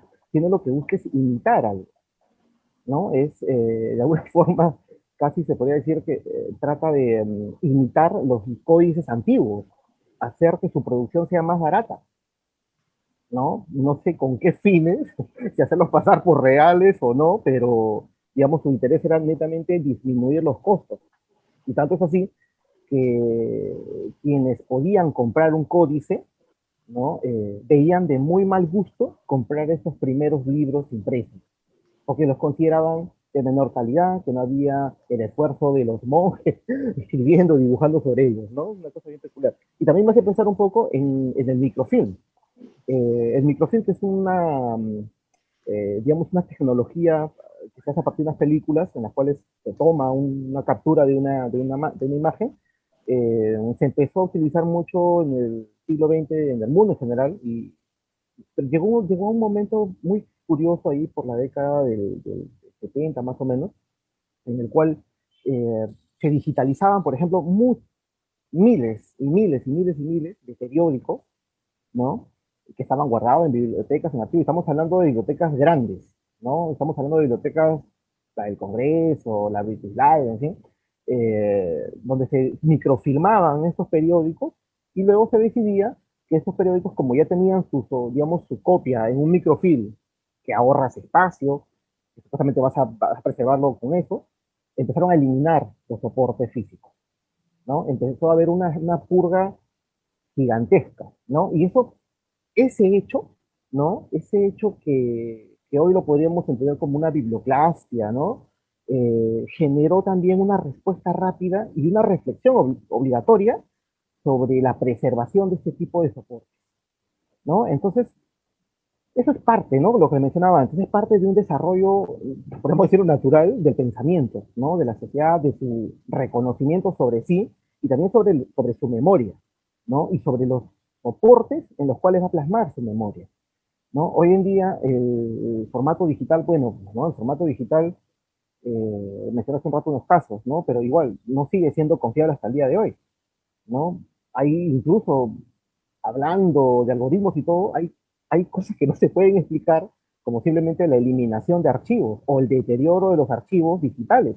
Entonces, si uno cree que al tener almacenados archivos digitales están bien seguros, eso no es cierto. Y qué curioso, ¿no? O sea, hay empresas, por ejemplo, que hoy en día se dedican exclusivamente a analizar que esos archivos digitales no se estén dañando, aún así estén guardados en una nube, ¿no? Pues claro, porque es una especialidad muy específica para ver que esos archivos no se pierdan, ¿no? Es propio del, digamos, del desarrollo rápido de la tecnología, pero donde creo yo que el audiovisual tiene un reto muy peculiar, ¿no? Porque su naturaleza y su, digamos, su nacimiento, su crecimiento es muy acelerado justo en el ritmo de la tecnología propiamente, en este, digamos, en la televisión como lo entendemos, lo hemos entendido en el siglo XX y ahora en el siglo XXI, ¿no? Entonces creo que su reto es muy complejo porque va a tener que adaptarse rápidamente a los diferentes formatos.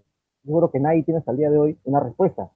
Se congelan en Islandia, ¿no? En grandes bóvedas, en formatos, están probando formatos en vidrio, están probando formatos en cristal, formatos de preservación, que bueno, uno no puede probarlo teóricamente, ¿no? Pero ya se han preservado incluso en estos formatos, como, no recuerdo el nombre, se me da el nombre, pero es algo así como Archivo de la Humanidad, algunas películas se han colocado ahí, ¿no? Y están, bueno, ahí en un teléfono de hielo prácticamente, supuestamente con la idea de que se van a preservar en el tiempo, ¿no? ¿Quién selecciona qué debería preservarse? Bueno, pues no, eso ya es el famoso mal de archivo que hablaba de Arrival, ¿no? Sobre, claro, todo lo que vas a poder consumir ya está filtrado, ¿no? Por alguien que decidió que esto debía ser, los directivos, los curadores, el investigador mismo, en fin, es propio también, es propio de la naturaleza misma del archivo como concepto, ¿no? Y bueno, el reto está planteado y, bueno, asumirlo y seguir tratando de estar al tanto de qué es lo que se va desarrollando para, en el mundo en general, ¿no? Con una comunicación. Hoy en día, afortunadamente, es más práctico tener esa comunicación rápida y encontrar las soluciones, ¿no? En el camino. Esto, lamentablemente, mismo mal de archivo, va a seguir perdiendo su información porque es propio, ¿no? Es propio, ¿no? Es propio, digamos, del mismo desarrollo del conocimiento y de la información. Gracias, Gerardo.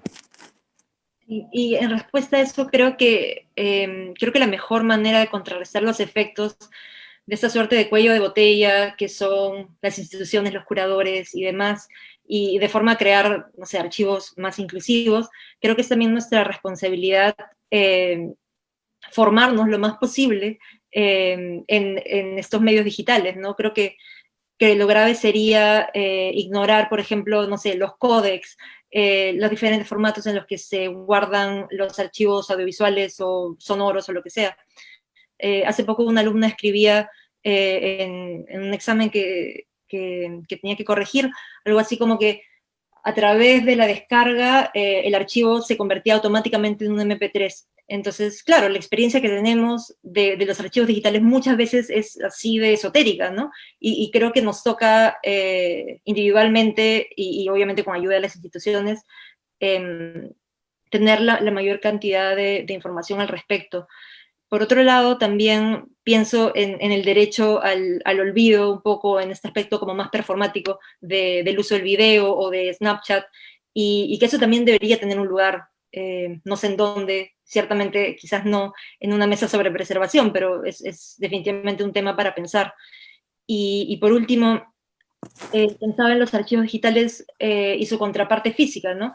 Como algunas instituciones gubernamentales, algunos archivos, generan copias materiales en base a archivos digitales, pero son siempre escasas, son siempre a la luz de la valoración de cierta obra, ¿no?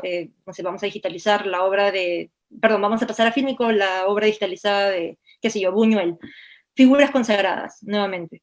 Y lo complejo que puede ser seleccionar esto. Creo que el Centro Nacional de Cinematografía de Francia tiene, no sé si es un concurso o a través de qué proceso realiza esta conversión de digital a fílmico.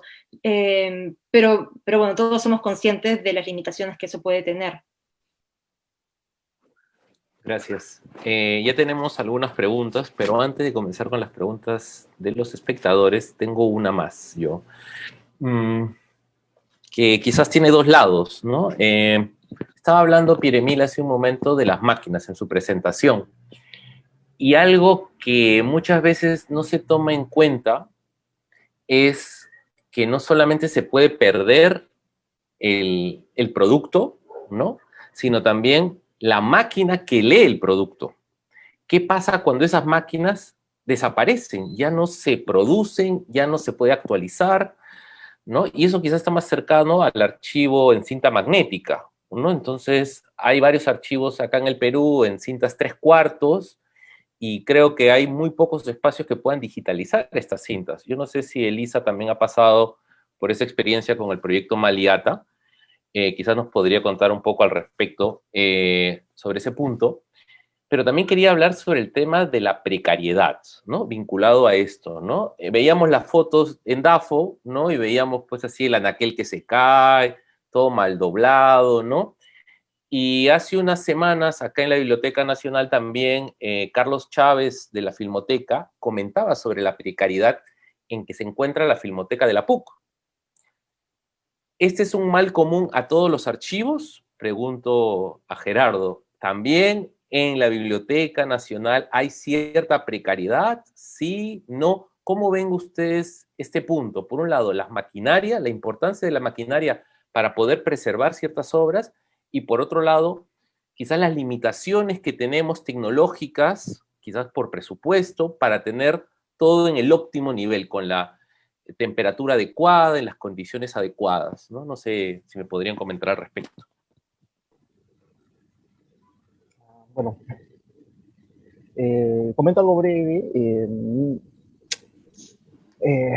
A ver, yo lo mencioné hace un momento, ¿no? Al inicio, a fines del 2019 se hizo un trabajo de recuperación específicamente del ambiente, ¿no? Lamentablemente, y también lo dije al inicio, desde la configuración del hecho de tener un conjunto de películas en la década del 40, fines de la década del 40, cuando llegan el primer lote de películas a la Biblioteca Nacional, ya los primeros directores señalan, ¿no?, los riesgos. Y uno puede revisar la documentación que se genera, y siempre había una preocupación porque, realmente, no es un espacio para ese tipo de películas, ¿no? Tiene que haber un local adecuado, Cineteca, en fin, donde pueda haber ese tipo de material con la mejor tecnología, ¿no? Lo que tú has mencionado, por ejemplo, sobre el tipo digamos, de lectores, por decirlo de una manera. Bueno, es lamentable. La tecnología avanza no pensando en la preservación, ¿no? O sea, la tecnología avanza en cómo, digamos, se consume masivamente y no pensando en qué se debe preservar ese tipo de soporte, salvo algún tipo de producción vintage o algo así. Pero no busca propiamente la preservación, al contrario, el desarrollo de la tecnología muchas veces es inversamente proporcional, ¿no?, a la preservación. Entonces, debe haber, sí, un lugar, y siempre en la biblioteca la documentación es clara, ¿no? Siempre ha habido un esfuerzo, lo que mencioné, las comunicaciones que tuvimos el año pasado con IRTP y así, siempre están orientadas en ese sentido, ¿no? Por ejemplo, mi posición personal es que debería haber un lugar especial. Tal vez, bueno, la persona que ha comentado, sería interesante, bueno, ahora es un contexto de pandemia. Nosotros regularmente cuando hay una duda, algo con la biblioteca, siempre pedimos que las personas vengan y hacemos un trabajo amplio para todos los tipos de materiales poder evidenciar, ¿no?, el trabajo que se realiza, ¿no? Porque claro, muchas veces se puede decir, sí, que esto estuvo así, yo lo vi así de una forma. Bueno, pero tal vez no sabe que en el tiempo se han venido desarrollando cosas. En la biblioteca se han desarrollado cosas y aún así todavía falta por realizar mucho. Nuevamente, ahora es un contexto complejo para invitar a las personas a la biblioteca que vengan digamos, a ver el material, pero bueno, esto se puede, para otros tipos de soporte lo hemos hecho muchas veces, en cantidad de reportajes, en los tutoriales de YouTube que seguimos, en fin, en la página web de la biblioteca hay mucho video de visitas que hacemos para promover qué es lo que estamos haciendo. Y sobre eso específicamente, efectivamente se hizo un trabajo para acondicionar mejor las películas, porque claro, realmente no va a ser un depósito de la Biblioteca Nacional, a pesar de que es el más frío, a pesar de que hay personal trabajando, a pesar de que está acondicionado, no va a llegar a tener la calidad seguramente de una cineteca, ¿no? Y creo que el proyecto que se discutió en Cusco, bueno, da luces, en fin, pero eso ya se tendrá que desarrollar porque es complejo, por lo que tú has dicho, es costoso, ¿no? Y no se preserva solamente para guardarlo, sino tiene que tener una función social. Si no hay esa relación directa, no tendría sentido poder guardar algo para que nadie lo conozca. Todo lo contrario, tiene que conocerse, ¿no? Entonces, bueno, ojalá que sea un momento, en otra oportunidad cuando pase esta situación, y bueno, poder mostrar las cosas que se vienen realizando en la institución, ¿no? Gracias, Gerardo. Dice tú o yo. Bueno, dos cosas sobre eso. Sí, cuando mostraba las fotos era un poco por eso, porque el trabajo del archivo es un trabajo constante, ¿no? Permanente, y la mejora no termina nunca. Ese ideal del estado óptimo que mencionas en realidad no existe estrictamente hablando. Hace algunos años trabajé también encargado de la colección del Instituto de Musicología Audiovisual, y en un momento donde para algunos formatos nuestro mejor archivo de soporte eran DVDs, pero no en formato DVD, sino formatos más altos como data, ¿no? En ese momento, en algunos de los proyectos que estábamos haciendo ahí, ¿no? También había lo que tú dices es cierto, ¿no? Los formatos electromagnéticos son frágiles, y quizás el digital sea más frágil aún. En general, los archivos de lo que se habla es de migración, y la migración es un proceso permanente. Estás permanentemente migrando de un archivo a otro, ¿no? Dependiendo de cómo va evolucionando la tecnología. Entonces, en algún momento estábamos digitalizando para pasarlo a cierto tipo de formato. Los teras eran carísimos. El tera era una cuestión que imaginábamos como algo, un tera, ¿no? De la ciencia ficción, un tera, y costaba miles de miles. Ahora un tera sabemos cuánto cuesta, ¿no? Entonces, esas cosas cambian muy rápidamente, y por ende, cuando tú emprendes un proceso de migración y de digitalización y de transferencia de un formato a otro, luego tienes que volver a hacerlo muy poco tiempo después. Pero para volver a hacerlo, no migras del formato intermedio, sino vuelves al original, de ser posible, ¿no? Vuelves al original, si es que el original es capaz de ser tratado nuevamente, es decir, si puede volver a ser reproducido, vuelves a ese original, ¿no? Y entonces tienes que guardar todos los formatos. Eso implica una serie de retos: la obsolescencia que tú has mencionado, la desaparición de los formatos, se malogran los reproductores y no necesariamente hay manera de recuperarlos, y hay alguna gente que son esos expertos que existen en nuestro país y que conoces a esa única persona que es el único que te va a arreglar cierto tipo de dispositivo, ¿no? Y que dices, tiene que enseñar este conocimiento a otro porque si no, ¿a quién voy a llamar? ¿No? Hay ese problema, sin duda, y luego hay los problemas administrativos e institucionales, porque tú sabes que cuando trabajas para una entidad del Estado, o no necesariamente pública, comprar algo de segunda mano se enfrenta a toda serie de restricciones administrativas, ¿no? Entonces, no está hecho, tampoco el sistema, no solamente el mercado, no solamente la tecnología, no está hecha, el propio sistema muchas veces no está hecho pensando en la preservación. Entonces, ¿cómo justifico que voy a comprar un VHS, ¿no? Un lector de VHS, una oficina de compras va a decir, pero tú estás absolutamente loco, ¿cómo vas a, ¿y dónde lo vas a comprar? Bueno, en Mercado Libre, peor, ¿no? Peor, ¿no? Porque solamente hay un vendedor, entonces también te comienzas a enfrentar a una serie de límites institucionales también en ese proceso. Y bueno, sí, esto es objeto de reflexión permanente, ¿no? De cómo soluciono este problema de la migración, el hecho de que todo permanentemente cambia y este trabajo, estas personas digitalizando van a tener que volver a hacer el trabajo dentro de 3 años o 4 años, la obsolescencia, las restricciones institucionales, y bueno, sí, tú has planteado el problema muy claramente, ¿no? Sí. Y solo para comentar que creo que todo lo que han dicho también apunta a que hay que abrazar hasta cierto punto la precariedad, ¿no? Como experiencia formativa creo que no hay nada mejor que alguien que te diga, mira, eso es lo que tengo, está terrible, pero sabes que vamos a mejorarlo.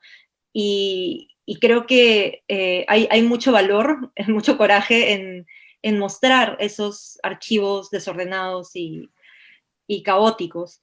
Porque justamente no hay mucha gente que lo haga, no hay mucha gente que se tome la molestia de decir, mira, esto es lo que hay por el momento. Por otro lado, cuando esta precariedad cuando se trata de una precariedad más a nivel de conocimientos, creo que ahí el problema es aún más grave, porque es intangible. No tienes una ficha aplastado en un rincón, tienes un conocimiento que se va a perder. Creo que eso es la precariedad a la que tendríamos que estar más atentos.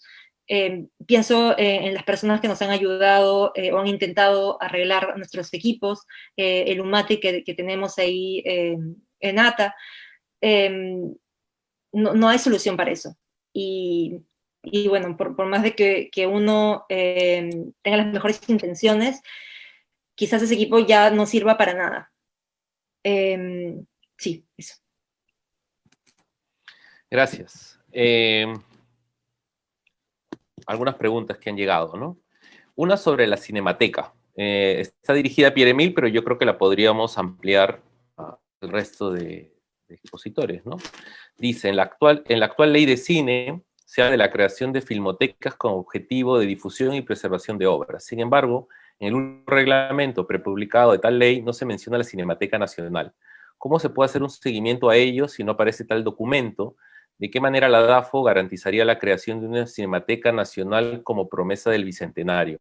Más allá de esa pregunta específica para Emil, a mí me gustaría ampliarla a una reflexión sobre la importancia de una cinemateca para el país, ¿no? En base a las experiencias previas que ha habido de formar una cinemateca y quizás dentro del panorama latinoamericano de cinematecas. Estaba conversando con una investigadora española que ha hecho trabajo de campo en Bolivia y me estaba hablando de la Cinemateca Boliviana, ¿no? Y de alguna manera mi sensación es que hay una idealización, en muchos casos desde aquí, de experiencias foráneas, como desde fuera hay una idealización de experiencias de otros países. Creo que eso es algo muy común, ¿no? Porque me hablaba de muchas problemáticas que hay en la Cinemateca Boliviana y cómo está tratando de sobrevivir pasando cine comercial, por ejemplo, ¿no? Pero a veces cuando leo comentarios aquí sobre cinematecas de otros países, como la boliviana, se habla muy bien de ella. En todo caso, ¿qué piensan ustedes de la necesidad de una cinemateca? ¿Es posible? ¿Es factible? Quizás comenzar con Pierre-Emile, ya que la pregunta era específicamente para él, y sobre el vínculo de DAFO con la cinemateca. Sí, dos cosas sobre eso, ¿no? Lo que sí hay que decir es que uno escriba en una ley que no, o sea, las leyes que crean entidades públicas tienen una naturaleza muy particular y una forma de ser aprobadas especial. Y no suelen ser ni compatibles ni el mismo tipo de norma que la ley de cine que se aprobó el año pasado, ni las leyes de cine que ha habido previamente. Por eso justamente lo 26370 establecía la posibilidad del CONACYNE de establecer filmotecas, pero no se hizo en 26 años o 25 años de existencia de esa ley, ¿no? Entonces, lo primero es que lo que establece la nueva ley de cine es la obligación de contar con un archivo para la preservación y difusión del material, ¿no? No crea una cinemateca porque para eso tendríamos que tener una ley de creación de una entidad pública, y ese es un proceso complejo y largo. No piensen en todo el tiempo que nos tomó crear un Ministerio de Cultura, por mencionar algo, y cómo también existen otro tipo de proyectos importantes para el país, como por ejemplo el proyecto del Museo Nacional, que existe, o está ahí en Pachacamac, podemos pasar adelante y está prácticamente terminado, y no hay una ley que lo crea, ¿no? Sino que se crea en base a, digamos, se construyó en base a un proyecto de inversión pública, probablemente un proyecto especial antes, otro tipo de mecanismos. Entonces, lo primero es que sin duda es fundamental la creación de una Cinemateca Nacional o de un órgano especializado en la preservación y difusión del patrimonio audiovisual de nuestro país. Y eso no hay duda, estamos todos absolutamente de acuerdo. El asunto es que colocarlo como un párrafo en una ley no lo va a crear. Es un proceso mucho más complejo la creación de una entidad pública, ¿no? Con respecto a nuestro lugar ahí, evidentemente la AFO es la dirección encargada del audiovisual en el Ministerio de Cultura, es fundamental para impulsar esa agenda. No es la única institución que tiene competencias sobre el patrimonio audiovisual. La Biblioteca Nacional los tiene, ¿no? En la ley de depósito legal, por ejemplo, tú tienes la obligación de todos los productores de depositar sus películas. De hecho, cuando tú piensas en un país como Colombia, que es un referente, esto lo he mencionado antes, en Colombia, tú tienes la Biblioteca Nacional, que por ley de depósito legal tiene que recibir las películas de todos los productores. Ha hecho un convenio con la Fundación Patrimonio Fílmico, que es una fundación privada, pero que recibe financiamiento público, ¿no? Para que el depósito legal no se haga ante la Biblioteca Nacional de las películas, sino ante la Fundación de Patrimonio Fílmico. Ellos lo conservan. La Cinemateca no es dependiente del Ministerio de Cultura ni del Gobierno Central, es una cinemateca distrital, la de Bogotá, que además fue creada en los 70s, pero construida el año pasado. Entonces también eso da cuenta del tiempo entre la creación, digamos, por lo menos formal de una institución y su construcción efectiva. Entonces, a la luz de esa agenda, de eso, tú ves que hay varios actores, varias formas de configurar un sistema efectivo de preservación del patrimonio. Cuando mencionas a la Cinemateca Boliviana creo que es privada, ¿no? Entonces, hay muchos modelos distintos, municipales, privados, universitarios. El referente mexicano, hay la Cineteca Nacional, evidentemente importantísimo, pero la Filmoteca del UNAM es casi más un referente, ¿no? A nivel de preservación, de estándares de preservación, conservación y restauración. Entonces, los modelos son diversos a nivel regional, a nivel de nuestro continente, y nosotros tenemos que tener, creo que, estrategias diferenciadas. Las más a corto plazo, lo que tenemos que hacer con urgencia, lo más efectivo, ¿no? Y aprovechar la oportunidad. El Bicentenario es una oportunidad de construir el discurso. No podemos celebrar nuestro Bicentenario sin tener nuestra propia memoria audiovisual cuidada. Ese es un discurso, ¿no?, político, que es importante tenerlo y aprovechar las oportunidades que nos da el Bicentenario para acelerar, digamos, priorizar el tema de nuestra memoria audiovisual. Y luego, otro un poco más a largo plazo, que es qué procesos toman tiempo, pero que tenemos que seguir impulsando para que en el tiempo que tome hacerlos efectivamente se hagan. Es decir, un proyecto X que pueda tomar 5 años, y estoy mencionando un proyecto, o sea, hipotético, ¿no? O sea, quiero decir, un proceso que suele tomar 5 años. tiene que empezar, ¿no? En algún momento, tiene que iniciarse. Entonces, esos procesos largos hay que saber cuáles son largos y luego apostar por los que podemos hacer rápido, ¿no? Entonces, para resumir, sin duda, la Cinemateca es una urgencia, es importantísima, y tenemos que tener, digamos, estrategias diferenciadas para tener logros a corto plazo, mediano y los que van a tomar más tiempo, saber que van a tomar más tiempo, pero no por eso renunciar a ellos. Gracias. No sé si Gerardo o Elisa quieren comentar algo alrededor de la Cinemateca. Gerardo. Sí, algo muy breve, ¿no? Estoy de acuerdo con lo que dice Pierre-Emile. Es una necesidad, sí, que tendrá que dar con una suma de esfuerzos, porque es una suma de intereses, ¿no? Son muchos los comprometidos y, y más aún cuando se realizan actividades de este tipo, ¿no? A mí me parece muy interesante lo que se hizo el año pasado en Cusco, las cosas que se vienen haciendo en Lima y en otros lugares, porque va demostrando la necesidad que existe en todo el país en general. No es una necesidad de Lima nada más, no es una necesidad de un conjunto de realizadores, sino es una necesidad mucho más amplia, ¿no? Y es interesante esta propuesta, ¿no? De pensarlo, digamos, en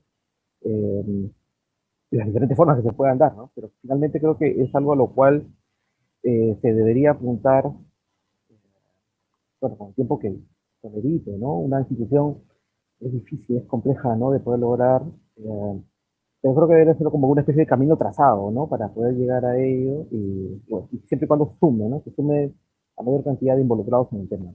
Algo. Gracias. Elisa, ¿tú algo o la siguiente pregunta? Vale. Preguntan, una vez restaurados y digitalizados este material audiovisual, ¿dónde se preserva y cómo se accede? Yo quizás creo que podría ser interesante, no sé si alguien se anime a extenderse, quizás Elisa, que ha ganado uno de los premios junto a Maliata, ¿no? ¿A cuáles son las diferentes etapas que implica la preservación? Porque cuando uno participa en estos concursos hay diferentes etapas, ¿no? Como identificar, catar, restaurar, catalogar, y como decía Gerardo en algún momento, también el acceso, es decir, cómo después esos productos pueden ser vistos, ¿no? No sé si alguien se animaría a comentar sobre este proceso. Sí, puedo intentar.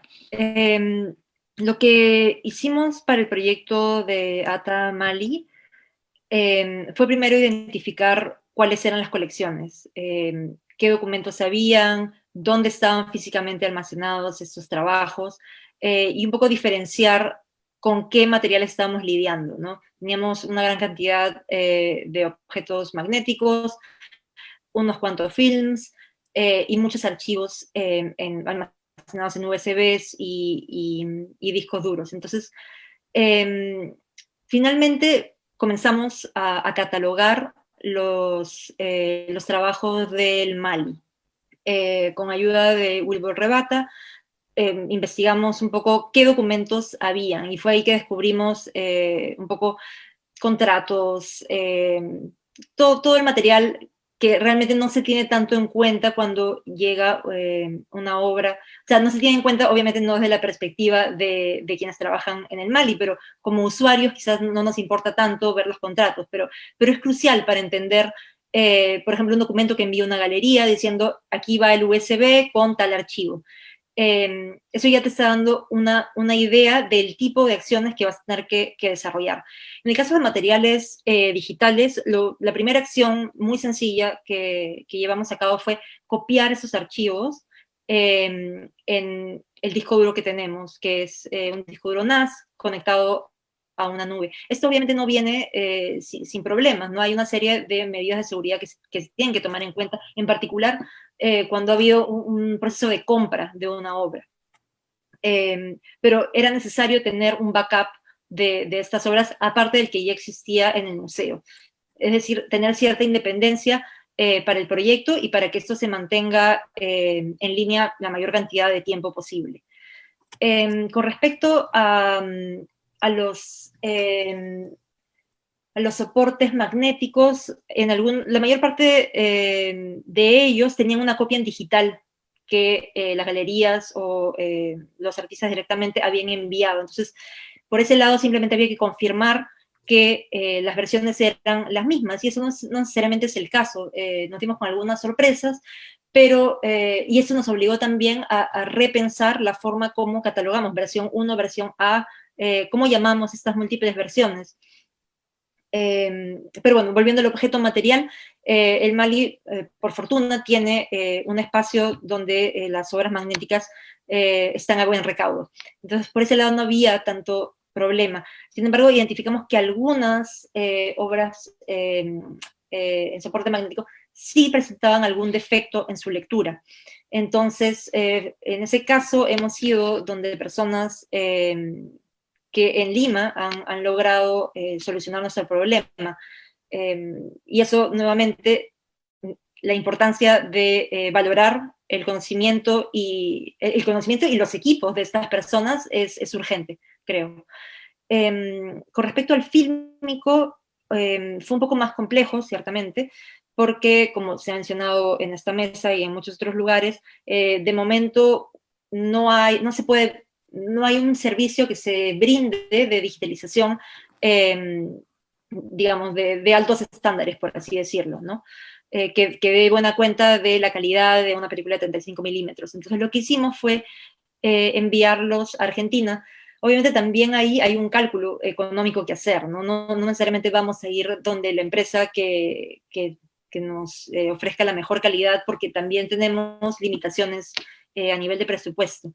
Entonces, después de explorar algunas opciones, dimos con un proveedor que hace una digitalización muy, muy decente y a un precio accesible, y fue con esta persona que contactamos y que tuvimos una copia digital. La copia digital que obtuvimos, quizás me estoy extendiendo demasiado en detalles técnicos, pero era una secuencia de imágenes en alta resolución y un archivo .mov y uno aún más ligero en MP4 para tener en el backup que tenemos en este disco duro NAS. Ahora, el problema está en que, por más de que el Mali cuente con un espacio idóneo para su preservación, quizás no sea el más adecuado para la preservación de películas, ¿no? Porque las características técnicas son difíciles de replicar, ¿no? De estos ambientes sin polvo, con una temperatura muy específica, donde la humedad sea reducida, etc. Entonces creo que esa etapa de la preservación física de las obras en fílmico es aún la que está por perfeccionarse. Gracias, Elisa. No sé, estamos ya con el tiempo y me gustaría proponerles, si tienen algún comentario general, una reflexión general a partir de lo que hemos estado discutiendo en esta mesa, que quieran decir para finalizar.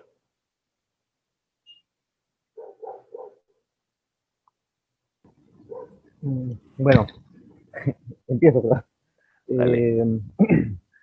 Bueno, digamos, en principio, agradecer que se puedan realizar ese tipo de actividades. Creo que evidenciar la preocupación, los diferentes trabajos que se realizan por el patrimonio audiovisual, es una suma, ¿no? De diferentes aspectos, ¿no?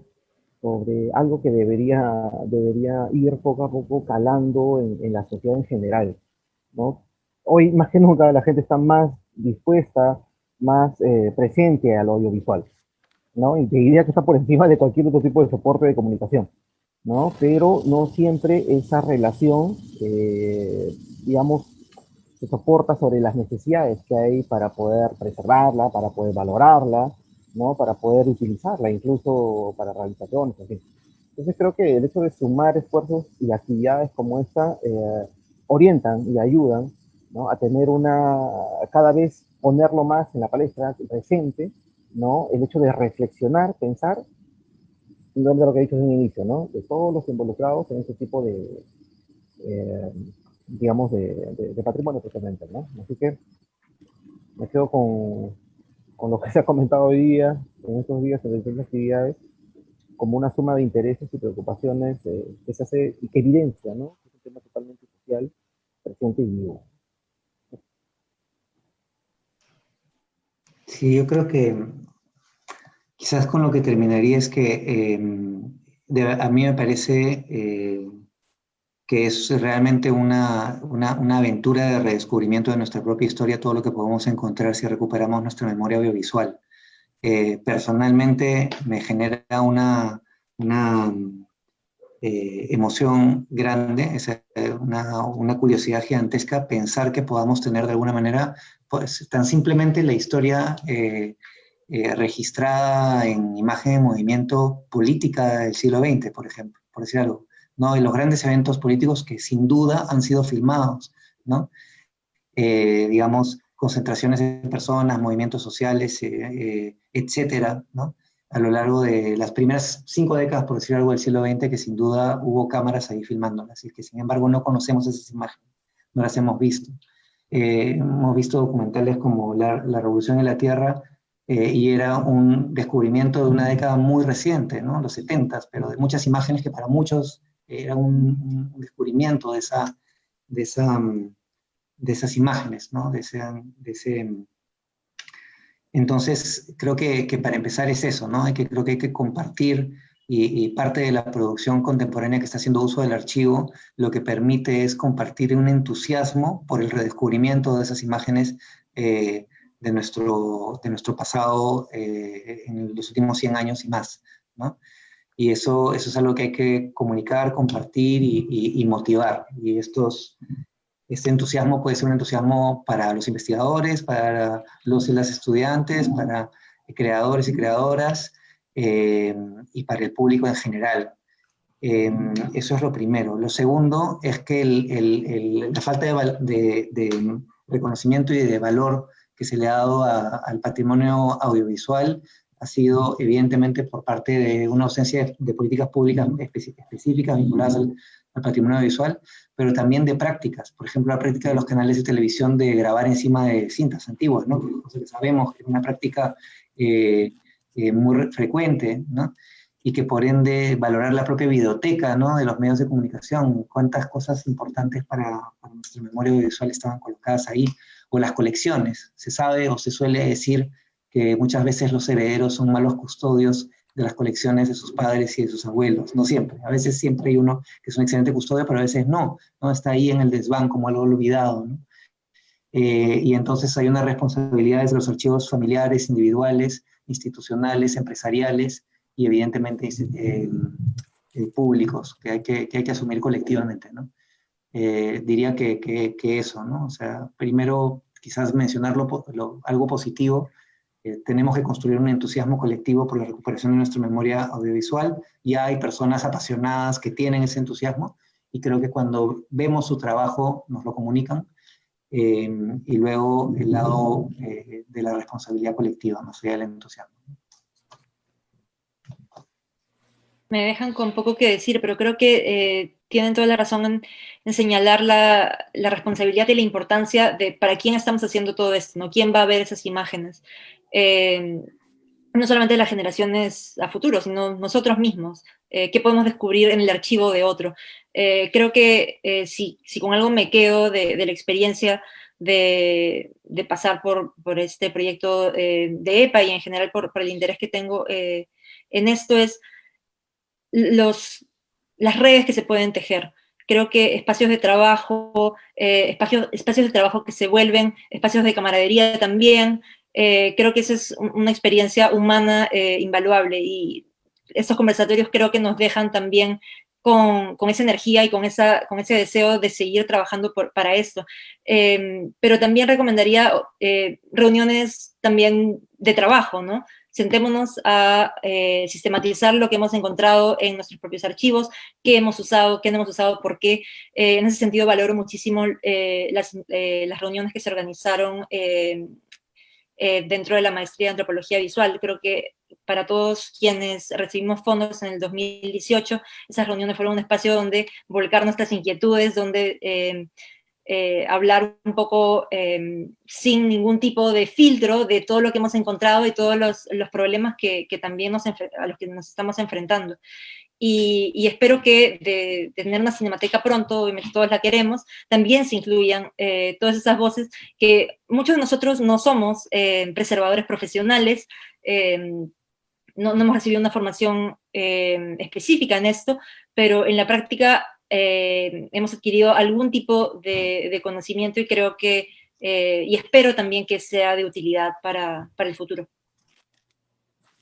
Me quiero quedar con esta imagen la voy a llevar así, la voy a hacer muy cinematográfica, ¿no? En base a lo que ha hecho Elisa.